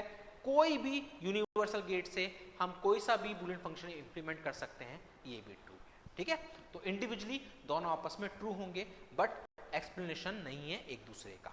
That's why option B is the correct answer. तो इस तरह के क्वेश्चंस में एक बार पूरा आपको ऑप्शंस पढ़ने होते हैं, क्योंकि लैंग्वेज का खेल है। अगर हल्का सा भी लैंग्वेज पढ़ने में कहीं चूक गए आप, तो आप गलत आंसर टिक करके आ सकते हैं। ठीक है, तो इस तरह के क्वेश्चंस में थोड़ा सा ध्यान रखना है, एक एक चीज पढ़नी है कि क्या बोल रहा है, क्या लिखा है इसमें। ठीक है, 8th क्वेश्चन हमारा ये रहा। 9th क्वेश्चन,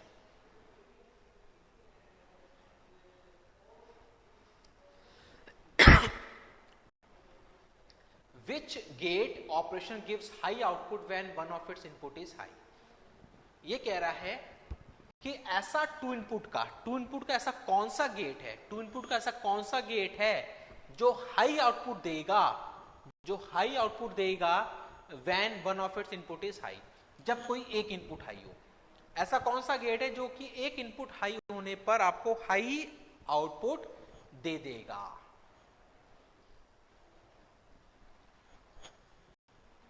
बताओ कौन सा सही होगा? Which gives high output when any one of its input is high, जब कोई भी एक इनपुट हाई हो तो आपको हाई दे देगा।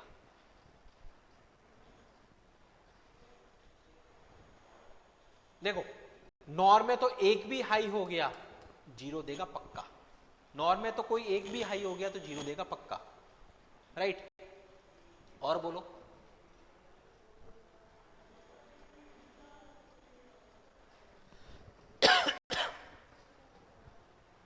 अब देखो, एक्सॉर की जब बात करते हो तो एक हाई होगा तो ही वन देगा, एक हाई होगा तो ही आपको वन देगा, राइट? नैंड गेट की जब हम बात करते हैं,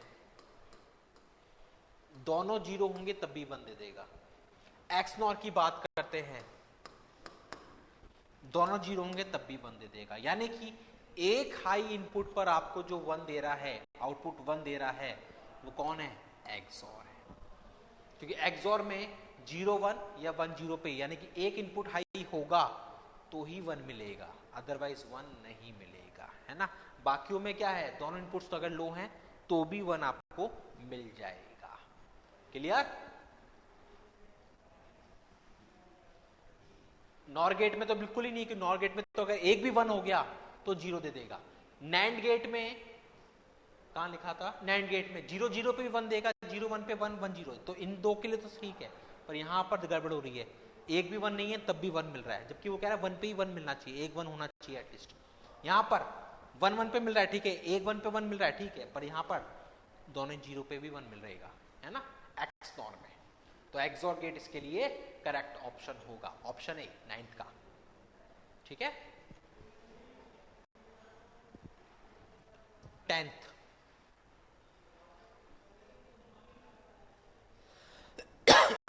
क्वेश्चन,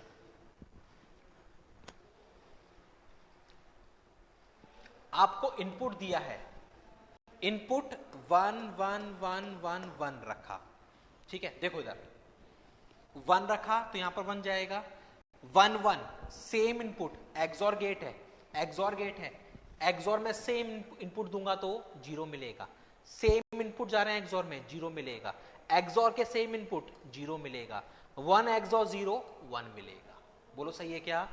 ये 1 as it is, 1 1 same input का एक्सॉर 0, 1 1 सेम इनपुट का एक्सॉर 0, सेम इनपुट का एक्सॉर 0, 1 0 पे 1 दे देगा। 1 का मतलब एरर शो करेगा, एरर शो करेगा। तो जब मैं ये कॉम्बिनेशन दे रहा हूं तो इस कॉम्बिनेशन पे आउटपुट क्या आएगा, एरर शो करेगा। अगला कॉम्बिनेशन 1 4 टाइम्स 0, 1 4 टाइम्स 0, ठीक है। तो 1 4 टाइम्स 0, ये 1 as it is. 0 0 same input है, 0 देगा। 0 0 सेम इनपुट है, 0 देगा। एक्सॉर 0 0 सेम इनपुट है, 0 देगा। एक्सॉर 1 0 पर 1 देगा। 1 का मतलब एरर देगा। तो इस कॉम्बिनेशन पे भी क्या मिल रहा है आपको, एरर मिल रहा है। यानी कि दोनों ही कॉम्बिनेशन पे एरर मिल रहा है। Option A, option A, option A is the right answer. पहले कॉम्बिनेशन पे भी एरर शो करेगा, सेकंड कॉम्बिनेशन पे भी 1। यहां पर आपको मेंशन है कि 1 आएगा, दैट मींस एरर शो कर रहा है, 0 का मतलब नो एरर है, ठीक है। तो यहां पर आप देखोगे ये 1 तो एज इट इज आ रहा है, इसके बाद वाले अगर दोनों हैं सेम हैं तो डेफिनेटली 0 मिलने वाला है, डेफिनेटली 0। क्लियर?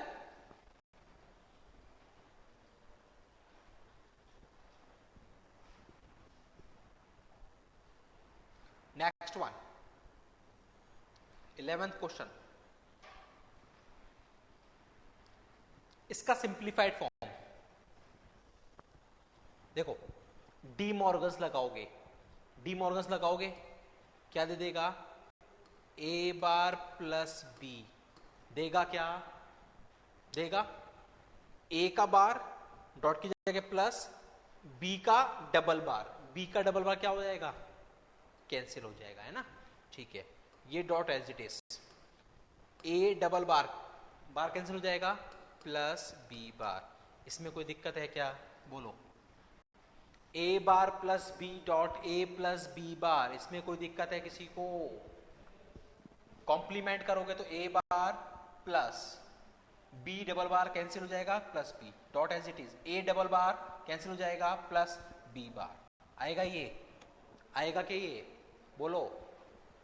ऑप्शन में कुछ भी नहीं है, तो यहां पर आप देखोगे A bar dot A 0, A bar dot B bar, A bar B bar, A dot B, B dot B bar 0। तो A bar B bar plus A B आ रहा है, A bar plus A bar B bar plus A B किसमें है, option D में है।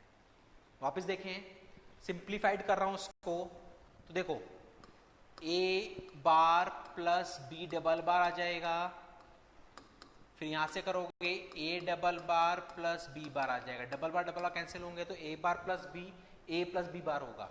And करूंगा, ए bar dot A 0 होता है, A bar dot B bar, A bar B bar, A dot B, A dot B, B dot B bar 0 होता है, तो A bar B bar plus A B, A bar B bar plus A B, option D होगा।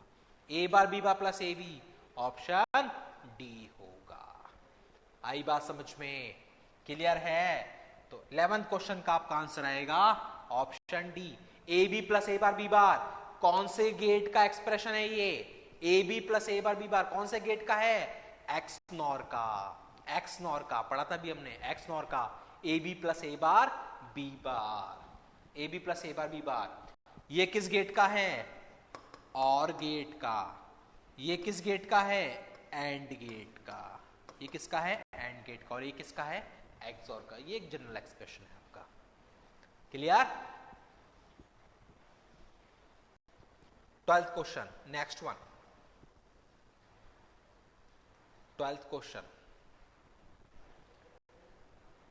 क्या बोल रहा है, x और Y Boolean variables हैं, एक्स एक्स और वाई एक्स और एक्स वाई, एक्स एक्स और वाई एक्स और एक्स वाई का इक्विवेलेंट क्या होगा ये आपको बताना है, ठीक है।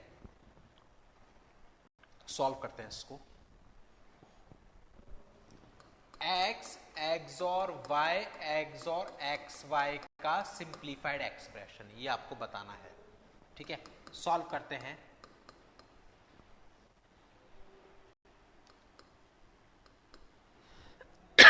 वाई एक्स और एक्स वाई, वाई एक्स और एक्स वाई कभी होगा तो आप यहां से वाई कॉमन ले सकते हैं। वापस देखें, ए एक्स और ए बी करना है तो ए कॉमन आ जाएगा, जाएगा, 1 XOR B कर सकता हूं। A XOR AB अगर आपको दे रखा है तो A कॉमन आ जाएगा, 1 XOR B आप कर सकते हैं। ठीक है, तो यहां पर मैंने क्या किया, X XOR, पहले मैंने इन दोनों का XOR कर रहा हूं, पहले मैंने सोचा इन दोनों का XOR करता हूं, तो Y कॉमन लिया तो 1 XOR X आएगा। ठीक है, X XOR Y, 1 XOR X क्या होगा, आपके पास फॉर्मूला क्या होता है, A bar B plus AB bar, put करो 1 का bar X, 1 as it is X bar, 1 को A मान लिया, X को B मान लिया, आ जाएगा ये 1 का बार 0, ये 0, X बार क्या आ गया, X बार। आ रही बात समझ में, 1 XOR X था, A XOR B, तो मैंने क्या किया, ये फॉर्मूला होता है, A की जगह 1, B की जगह X रखा, पुट कर दिया, सॉल्व करूंगा तो ये 0, ये X बार दे देगा। ठीक है, या फिर अगर आप याद रख सको तो इंपॉर्टेंट है ये, A XOR 0, जैसे भी फॉर्मूला पुट किया था ना वैसे ही पुट करके चेक करोगे, मैं डायरेक्ट लिख देता हूं, A XOR 0 A होता है, A XOR 1 A बार होता है, A XOR A 0 होता है, A XOR A बार 1 होता है। A XOR 0, 0 के साथ जब A का XOR करेंगे तो A मिलता है, 1 के साथ A का XOR करेंगे तो A बार मिलता है, A XOR A, same input का XOR करेंगे तो 0 मिलेगा, सेम के लिए XOR क्या देता है 0, कॉम्प्लीमेंट इनपुट्स का XOR करेंगे तो 1 मिलेगा। ठीक है, तो सिंपल सा है, 4 पॉइंट है, सेम के लिए 0, कॉम्प्लीमेंट के लिए 1 पता है, तो ये दो तो खत्म हो गए। अब क्या बचे, A XOR 0 होगा तो A XOR 1 होगा तो A बार, A XOR 0 होगा तो A XOR 1 होगा तो A बार। 2 बार मैंने बोला, 2 बार आप बोलो, साथ साथ बोलते जाओगे, याद होता जाएगा, दिमाग में छप जाएगा। ऐसा कुछ भी नहीं है, मैं बार बार जो दे देता हूं इस बात पे, ऐसा कुछ भी नहीं है जो आपको रटना हो या बाद में रिवाइज करना हो, साथ के साथ पढ़ते चलो, दिमाग में हमेशा फिट रहेगा आपके। मैं जितनी बार बोलता हूं उतनी बार आप भी साथ साथ बोलते जाओ, A XOR 0 A होता है, A XOR 1 A बार होता है, बस याद रख लो, बहुत जगह काम आएगा डायरेक्टली, वरना तो फिर वैसे ही चेक करना पड़ेगा जैसे अभी हमने किया था, A bar B A B bar, value put करके देखता हूं क्या आएगा, है ना, तो वो टाइम बचना है, स्मार्ट वर्क करना है हमको, बार बार करना, स्मार्ट वर्क, 10-10 सेकंड कीमती हैं, क्योंकि 10-10 सेकंड एग्जाम हॉल में जब बैठे होगे 10 क्वेश्चन में भी तो 1 मिनट का डिफरेंस देंगे, और 1 मिनट तो बहुत होता है सारा गेम बदलने के लिए, खेल बदलने के लिए, है ना। 0.5 या 1 मार्क का भी डिफरेंस आ गया तो रैंक कहाँ से कहाँ पहुंचेगी ये आपको भी पता है अच्छे से, है ना। तो बस वही डिफरेंस के करना है क्रिएट, बाकी तो पढ़ाई वही है जो बाकी लोग पढ़ रहे हैं वही हम पढ़ रहे हैं, बस थोड़ा सा यहाँ पर हमको एक्स्ट्रा स्मार्ट वर्क, ये सब ट्रिक्स हैं, ये सब चीज़ें सीखनी है, बस इन्हीं से हमारा डिफरेंस क्रिएट होगा। आ रही बात समझ में, राइट। तो ये आपके लिए इंपॉर्टेंट है, वापस से नोट कर लो अच्छे से, इंपॉर्टेंट है, नोट करो पहले इसको, फिर इसको क्वेश्चन को वापस देखेंगे।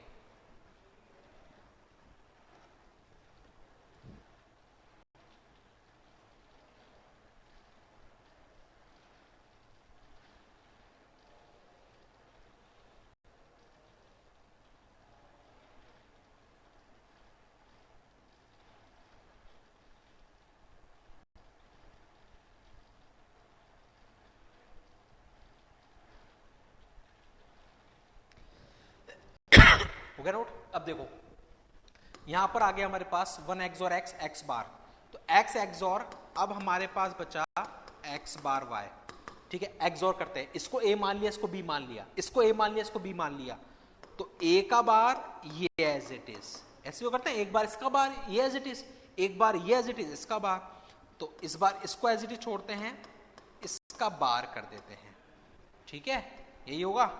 सॉल्व किया तो x बार डॉट x बार होता है, तो ये x बार y आ गया, ठीक है। यहां पर आप करोगे डी मॉर्गन्स लगाओगे तो ये x प्लस वाई बार दे देगा क्या, x का double bar cancel plus y का बार। अब यहां पर ध्यान से देखो, यहां पर ध्यान से देखो, एब्जॉर्प्शन लॉ नंबर 3 पढ़ा था हमने, क्या a dot a plus b क्या होता है, a होता है, a dot a plus b क्या होता है, a होता है, तो x dot x plus y बार क्या होगा, a dot a plus b, a dot a plus b क्या होगा, a होगा, a का मतलब है क्या आ जाएगा का मतलब है क्या आ जाएगा, x आ जाएगा। तो क्या आ गया, x plus X bar Y, x plus X bar Y, x plus X bar Y क्या होता है, x plus X bar Y, x plus X bar Y, absorption law, absorption law, right, absorption law. Number two क्या होता है, a plus A bar B is equal to A plus B, absorption law number two, a plus A bar B is equal to A plus B. तो x plus X bar Y क्या आ जाएगा, x plus Y आ जाएगा, x plus X bar Y क्या आ जाएगा, x plus Y आ जाएगा। Note करो एक बार जल्दी से, इसको जल्दी से एक बार नोट करो, वापस समझेंगे।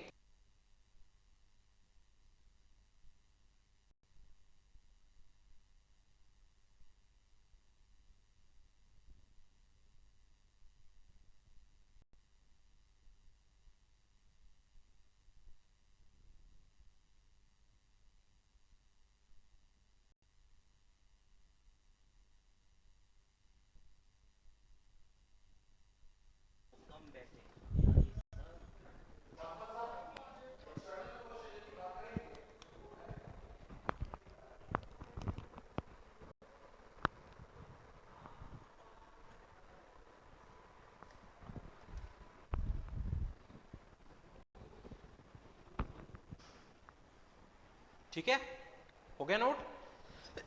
देखो वापस क्या किया, सबसे पहले इन दोनों का एक्सोर करना है, तो y कॉमन लिया, 1 एक्सोर x, 1 एक्सोर x क्या होगा, x बार होगा। तो हमारे पास आ गया x एक्सोर x बार y। अब इन दोनों का एक्सोर करना है, तो x का bar x bar y as it is, x as it is x bar y का बार, x बार y का बार क्या होगा, x प्लस y बार, ठीक है, x बार डॉट x बार y, ठीक है। तो ये तो एज इट इज रहा। अब यहां पर आप देखेंगे ये a dot A plus B बनेगा, एब्जॉर्प्शन लॉ नंबर थर्ड में आप देखेंगे हमने ये प्रॉपर्टी मेंशन की थी, a dot A plus B A होता है, तो x dot X plus Y bar क्या होगा, x हो जाएगा। तो यहां से x आ गया, x bar y as it is, तो मेरे पास फाइनली आया x plus X bar y। अब यहां पर मेरे को पता है absorption law number two, a plus A bar B क्या होता है, a प्लस बी होता है, तो x plus X bar y क्या होगा, x प्लस y हो जाएगा, x plus X bar y क्या होगा, x प्लस y हो जाएगा। तो फाइनली मिनिमाइज आंसर क्या आया आपका, x प्लस y आया। क्या आया फाइनल में minimise answer, x plus y।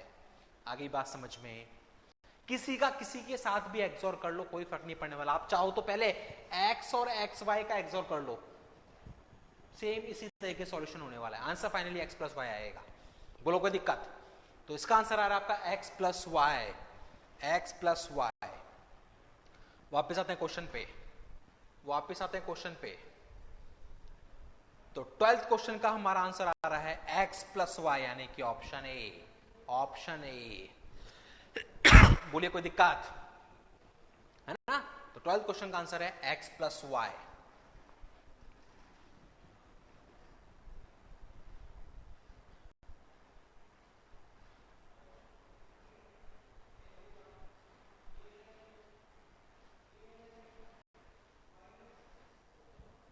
ठीक है, 13th question, which of the following statement is not correct. ध्यान से पढ़ना इसको, यहां पर कई बार हम मात खाते हैं, इज नॉट करेक्ट बोला है, कौन सा स्टेटमेंट गलत है, सही नहीं है ये पूछा है, सही है नहीं पूछा, सही नहीं है वो पूछा है, ठीक है। x plus X bar Y is equal to X, X plus X bar Y, a plus A bar B, अभी पढ़ा है कि absorption law x plus Y देता है, तो यही गलत हो गया मेरा, तो ये तो गलत है, ठीक है। अब चेक करता हूं ये सही है क्या, x dot X bar plus Y, a dot A bar plus B, ये 0 हो जाएगा, x वाई हो जाएगा, सही है, ये सही स्टेटमेंट है। x प्लस एक्स वाई बार, x कॉमन ले लूंगा, 1 प्लस वाई बार, 1 प्लस वाई बार 1 बन जाएगा x, ये भी सही है। यहां से देखूंगा z कॉमन लिया, x plus X bar y बनेगा, z कॉमन लिया, x plus X bar y, x plus X bar y, absorption law क्या दे देगा, x प्लस y, तो zx प्लस zy, ये भी सही है। हमने इसलिए किया क्रॉस चेक, ये ऑप्शन मेरे को गलत दिख गया सबसे पहले, पर इसलिए किया क्रॉस चेक कि कहीं क्वेश्चन या ऑप्शंस में गलती ना हो। तो हमने देखा कि बाकी 3 ऑप्शन तो बिल्कुल सही हैं। इज नॉट करेक्ट पूछ रहा है, यानी कि मेरा करेक्ट आंसर क्या होगा इस क्वेश्चन के अकॉर्डिंग? राइट ऑप्शन जो होगा वो क्या होगा? ऑप्शन ए, जो कि सही नहीं है। ये पूछा इसने, तो सही नहीं है कौन सा?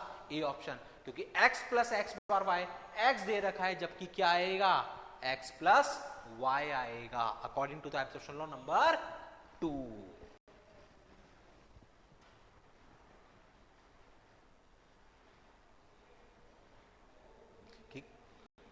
क्लियर?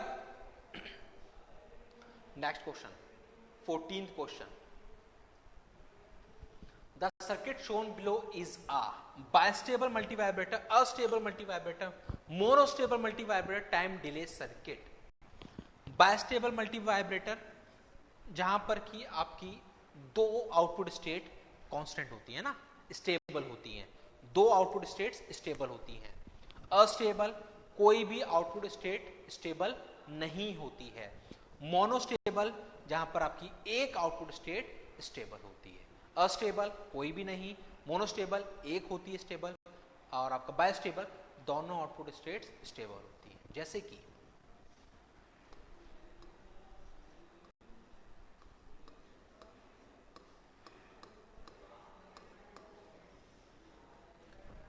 ये नॉट गेट है, नॉट गेट का ही मैं सर्किट काम में लिया। सपोज मैंने इनिशियली इनपुट दिया 0, इनिशियली मैंने इनपुट दिया 0, 0 दूंगा तो यहां क्या मिलेगा? 1, यहां क्या मिलेगा? 0, यहां क्या मिलेगा? 1। इनपुट दिया था मैंने एक बार, अब इनपुट हट जाएगा, है ना।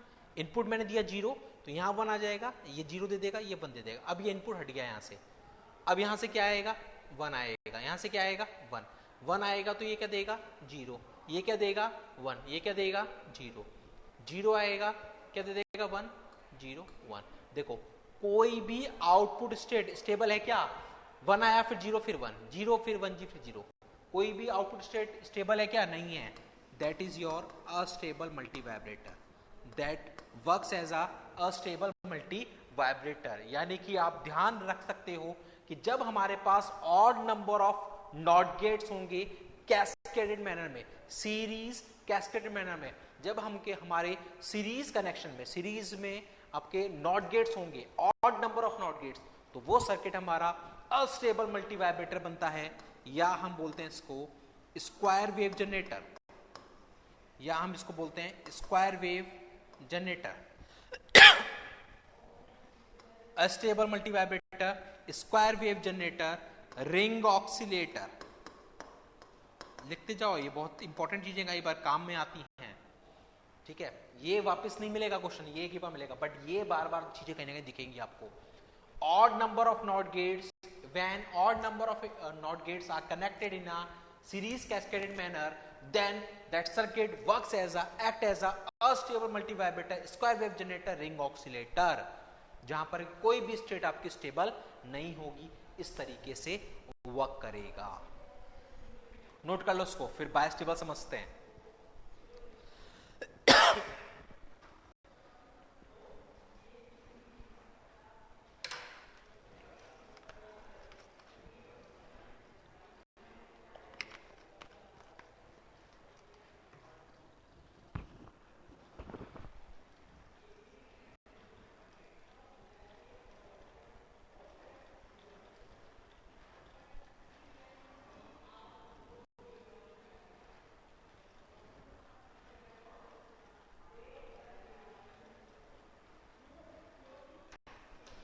ठीक है,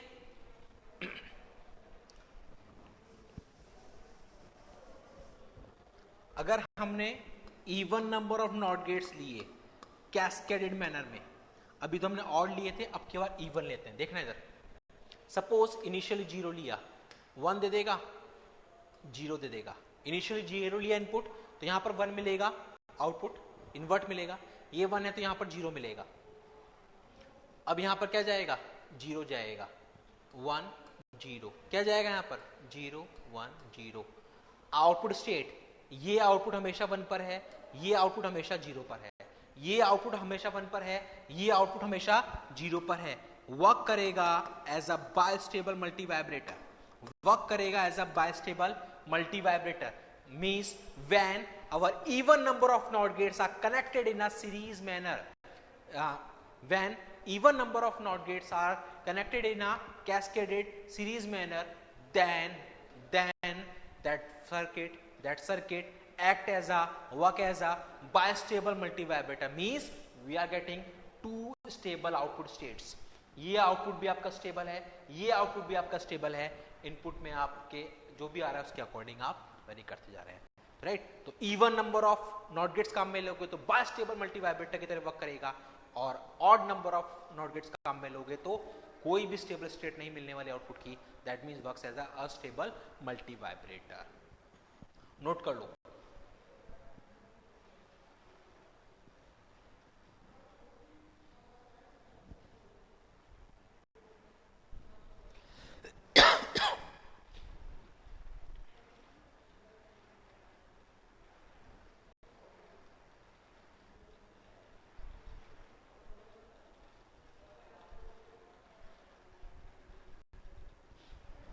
इसको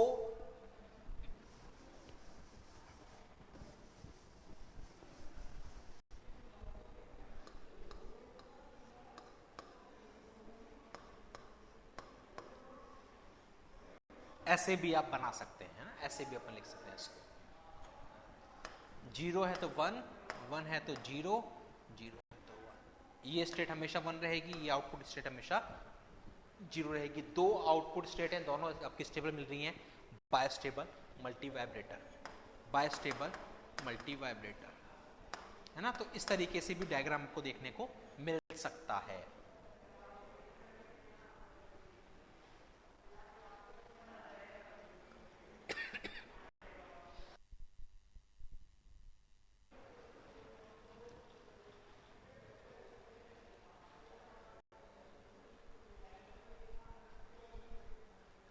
ठीक है. तो अगर ये दोनों सर्किट मिल रहे हैं तो आप आराम से पहचान जाओगे कब बाइस्टेबल है और कब अस्टेबल है. और अगर ऐसा सर्किट आपको देखने को मिल जाए, नैंड गेट्स का ऐसा कैपेसिटर और रेजिस्टेंस लगा हुआ, तो डेफिनेटली ये सर्किट किसके लिए होगा? आपका मोनोस्टेबल के लिए, है ना. ज्यादा कुछ नहीं करना इसमें. सिंपल सा आपको जो चीजें थी जो बार बार यूज होती हैं या यूज होती हैं ऑफनली, दैट इज अस्टेबल बाइस्टेबल, जो मैंने बता चुका हूं आपको सर्किट के थ्रू. अगर इस तरह का कोई सर्किट आपको मिल जाए, डायरेक्टली आप याद रख लेना क्या होगा वो, monostable multivibrator. Monostable multivibrator means एक आउटपुट आपका, एक आउटपुट स्टेट क्या है आपकी स्टेबल है. बाइस्टेबल दो आउटपुट स्टेट आपकी स्टेबल है. अस्टेबल एक भी आउटपुट स्टेट आपकी स्टेबल नहीं है. टाइम डिले सर्किट अलग होते हैं जो कि आपको डिले प्रोड्यूस करते हैं ना, टाइमिंग डायग्राम में डिले प्रोड्यूस करते हैं, that is called time delay circuit. तो 14 क्वेश्चन के लिए आपका राइट आंसर होगा option C. Option C. Next one, 15th question. 15th question को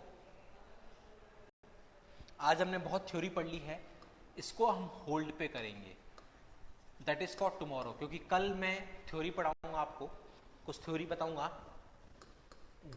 डायोड सर्किट्स, अभी आगे एक और आएगा ट्रांजिस्टर सर्किट्स, है ना. थोड़ा सा कल मैं इनका आइडिया दूंगा आपको कल के लेक्चर में.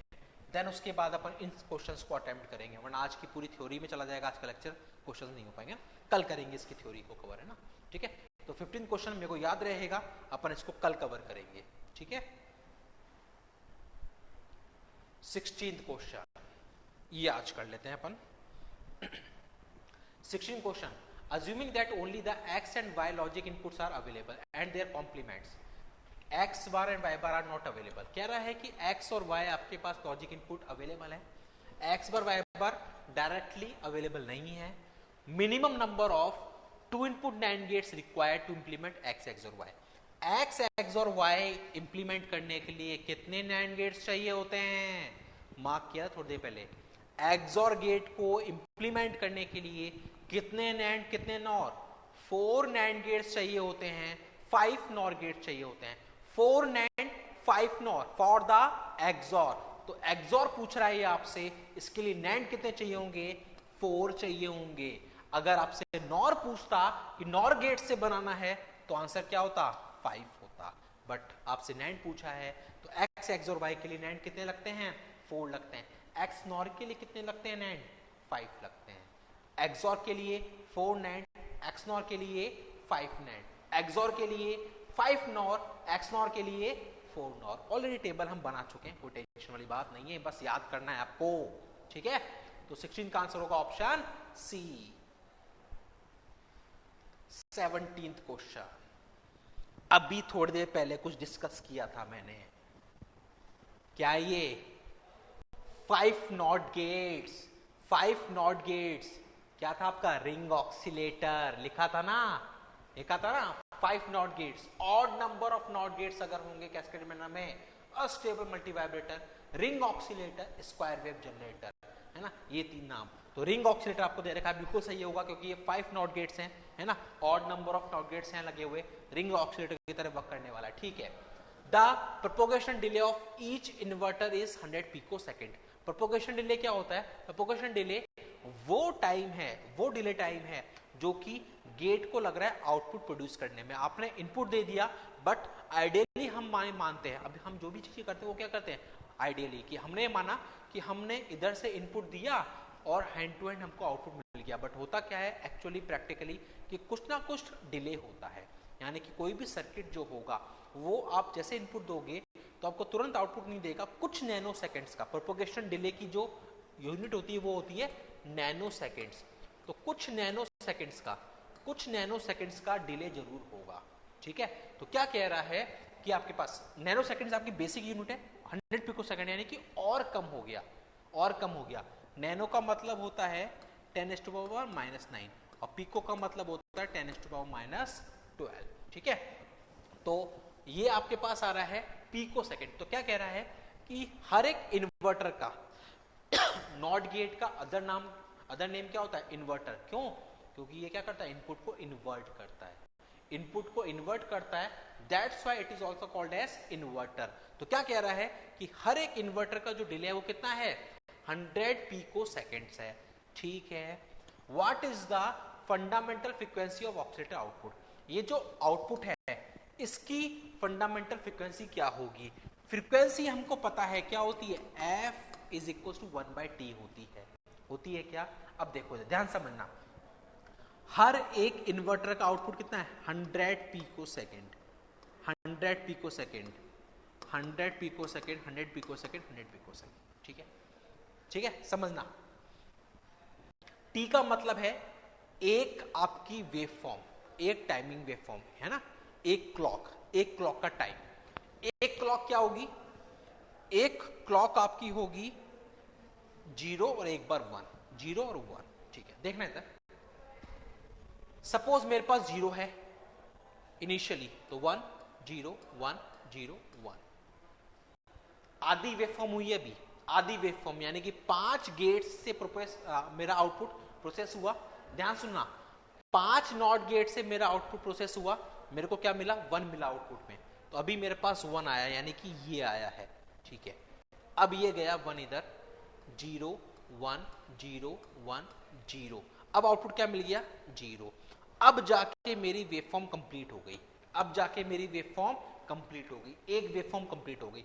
और इस वेवफॉर्म को कंप्लीट होने में जो टाइम लग रहा है वो क्या होता है? T होता है। वो क्या होता है? T होता है। और T आ जाएगा तो मेरे पास फ्रीक्वेंसी आ जाएगी 1/T, ठीक है। तो ये टाइम आने में कितना टाइम लगा? 100 पिको सेकेंड। ये 100 पिको सेकेंड के बाद आउटपुट देगा, फिर इसको 1 मिलेगा, फिर ये 100 picosecond, 100 picosecond, 100 picosecond, 100 picosecond, यानी कि जो पहली बार 1 मिला था वो कितनी बार मिला? 500 पिको सेकेंड के बाद मिला। कितनी बार मिला? 500 पिको सेकेंड के बाद, ठीक है। फिर ये 1 यहां जाएगा, फिर ये डिले वापस से, तो वापस ये 0 कब मिला? 500 पिको सेकेंड के बाद। तो 500 पहले, फिर वापस से 500, कितना हो गया? 1000 पिको सेकेंड्स के बाद क्या मिला आपको? फाइनल आउटपुट मिला 1000 पिको सेकेंड्स के बाद। तो ध्यान से देखना इधर, यहां पर क्या मैं ये बोल सकता हूं जो टाइम है टोटल,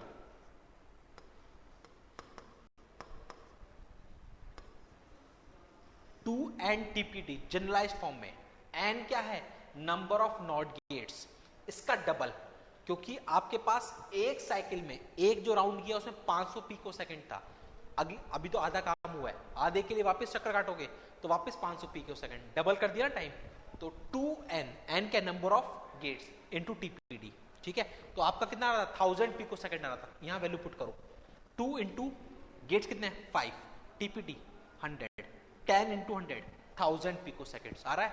तो जनरलाइज्ड फॉर्मूला आपके पास आ गया 2n टीपीडी। टोटल टाइम कितना होगा 2n टीपीडी। n क्या है, number of not gates, here n is number of not gates. तो अब इस तरह का कोई सा भी क्वेश्चन दे दे, कितने भी गेट्स लगा दे, मेरे को पता है n क्या होगा, नंबर ऑफ नॉट गेट्स होगा।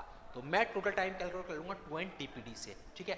वैल्यूज पुट करो, वैल्यू पुट करो, 2 into 5 into TPD 100 picosecond, कितना आ गया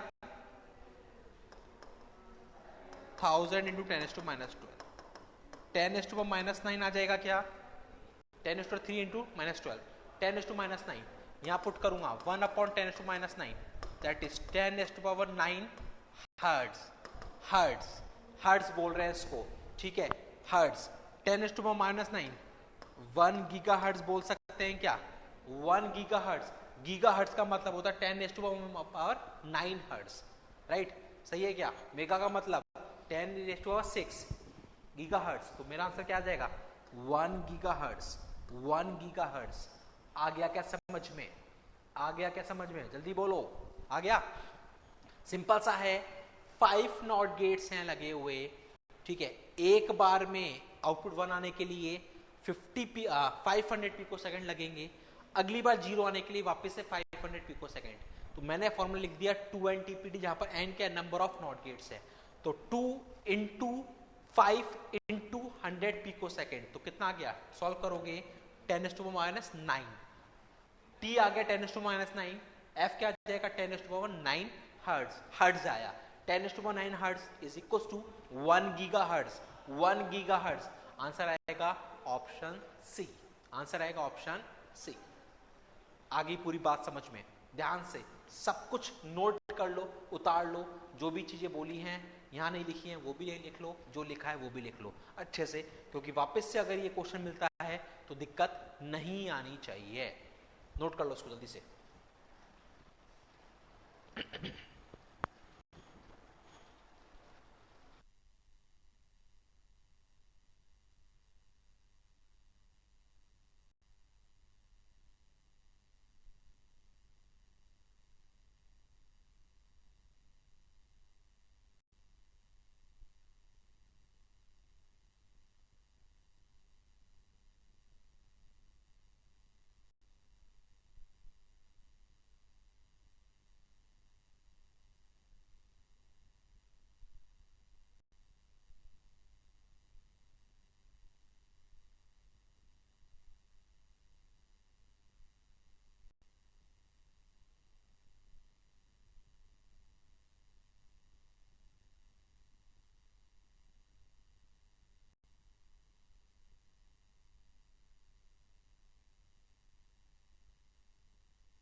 ठीक है, तो ये क्वेश्चन हमारा 18th क्वेश्चन।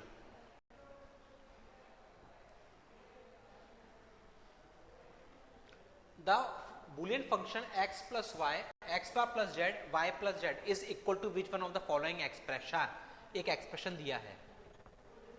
एक्चुअली हमारे पास एक प्रॉपर्टी होती है, उस प्रॉपर्टी को देखते हैं पहले। एक प्रॉपर्टी होती है हमारे पास, दैट इज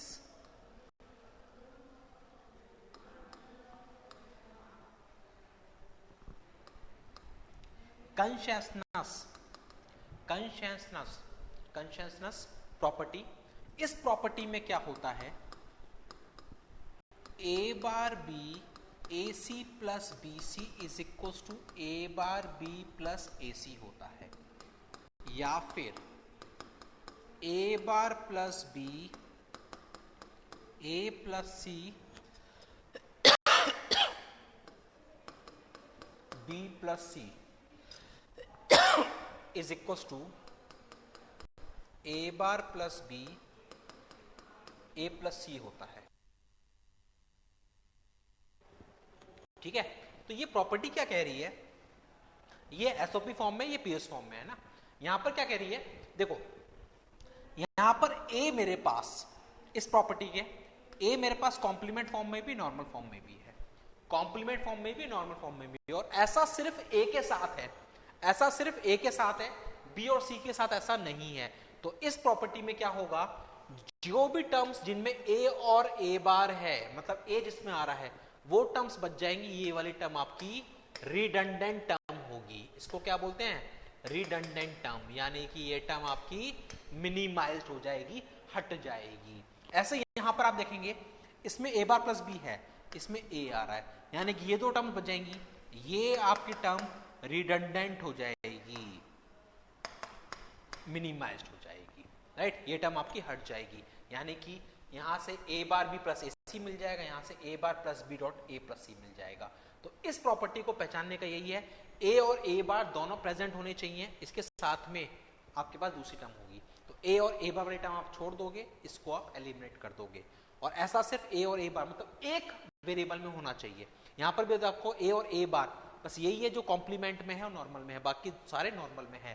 तो यहां पर ये टर्म बच जाएगी ए, जिसमें कि ए और ए बार आ रहा है, और ये टर्म आपकी एलिमिनेट हो जाएगी, रिडंडेंट हो जाएगी। नोट कर लो उसको, ये भी प्रॉपर्टी कहीं कहीं पर आपके डायरेक्टली काम में आ सकती है।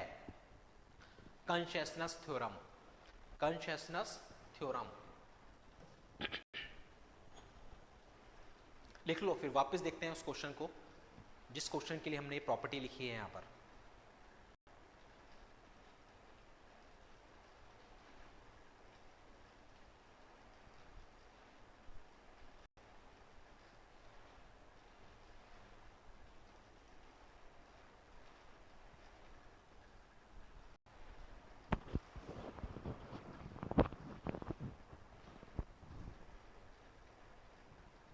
ठीक है, देखते हैं अब 18 क्वेश्चन था। तो यहां पर आप देखो x और x बार, x आपके पास दोनों फॉर्म्स में है, यानी कि ये दोनों टर्म्स बच जाएंगी, इसमें x नहीं है, यानी कि ये टर्म आपकी एलिमिनेट हो जाएगी। तो आंसर क्या आएगा, x plus Y X Y plus Z. बिल्कुल आसान सा है, कोई कैलकुलेशन कुछ करने की जरूरत नहीं है, बहुत आसान सा क्वेश्चन है ना, आसान सी चीज है, बस एक बार समझनी है, समझने के बाद कोई दिक्कत इसमें आएगी नहीं। ठीक है, x और x बार ये दोनों कॉम्प्लीमेंट और नॉर्मल की फॉर्म में, बाकी y और z नहीं है, तो यानी कि x और x बार को देखूंगा, x है इसमें x बार है, तो ये दो टर्म छोड़ दूंगा, इसको एलिमिनेट कर दूंगा, खत्म, सिंपल सा कंसेप्ट है। ठीक है, 19th क्वेश्चन,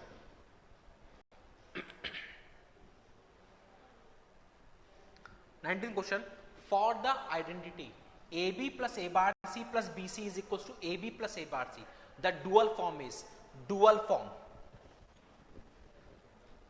डुअल फॉर्म क्या होता है,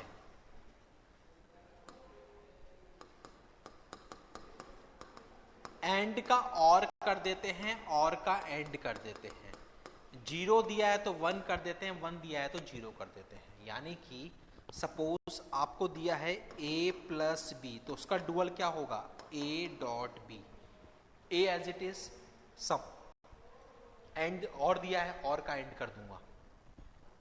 आपको दिया है a bar dot B bar, इसका डुअल लेना है, a bar as it is, and दिया है, एंड का और कर दूंगा, एंड का और कर दूंगा तो a bar plus b bar, and का और कर दिया तो a bar plus b bar. Clear, तो डुअल में क्या होगा, एंड है तो और कर देंगे, और है तो एंड कर देंगे, 0 दिया है तो 1 कर देंगे, 1 दिया है तो 0 कर देंगे। ये आपकी डुअल फॉर्म कैलकुलेट करने के लिए होता है। लिख लो इसको, पहले इसको नोट कर लो, पहले तीसरे पोर्शन को नोट कर लो।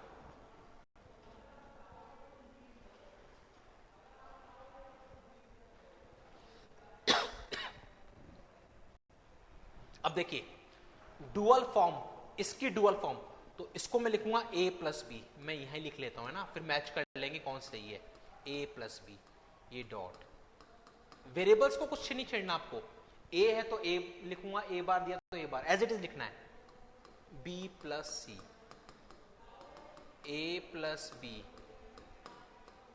ए bar plus C, A plus B A bar plus C B plus C is equal to A plus B dot A bar plus C आएगा। मैच कर लो, कौन सी मैच कर रही है, कौन सी मैच कर रही है, ए ऑप्शन ही मैच कर रहा है, फर्स्ट ऑप्शन ही मैच कर रहा है जो मैंने लिखा है। ठीक है, तो डुअल का मतलब समझ गए, सिंपल सा है। एंड ऑपरेशन को और में कन्वर्ट करेंगे, और ऑपरेशन को एंड में कन्वर्ट करेंगे, खत्म। बोलो कोई दिक्कत?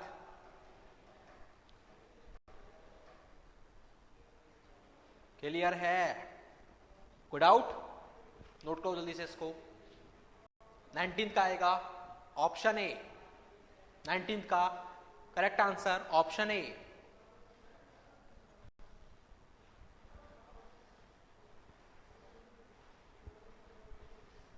चलो आज 19 तक ही कर लेते हैं।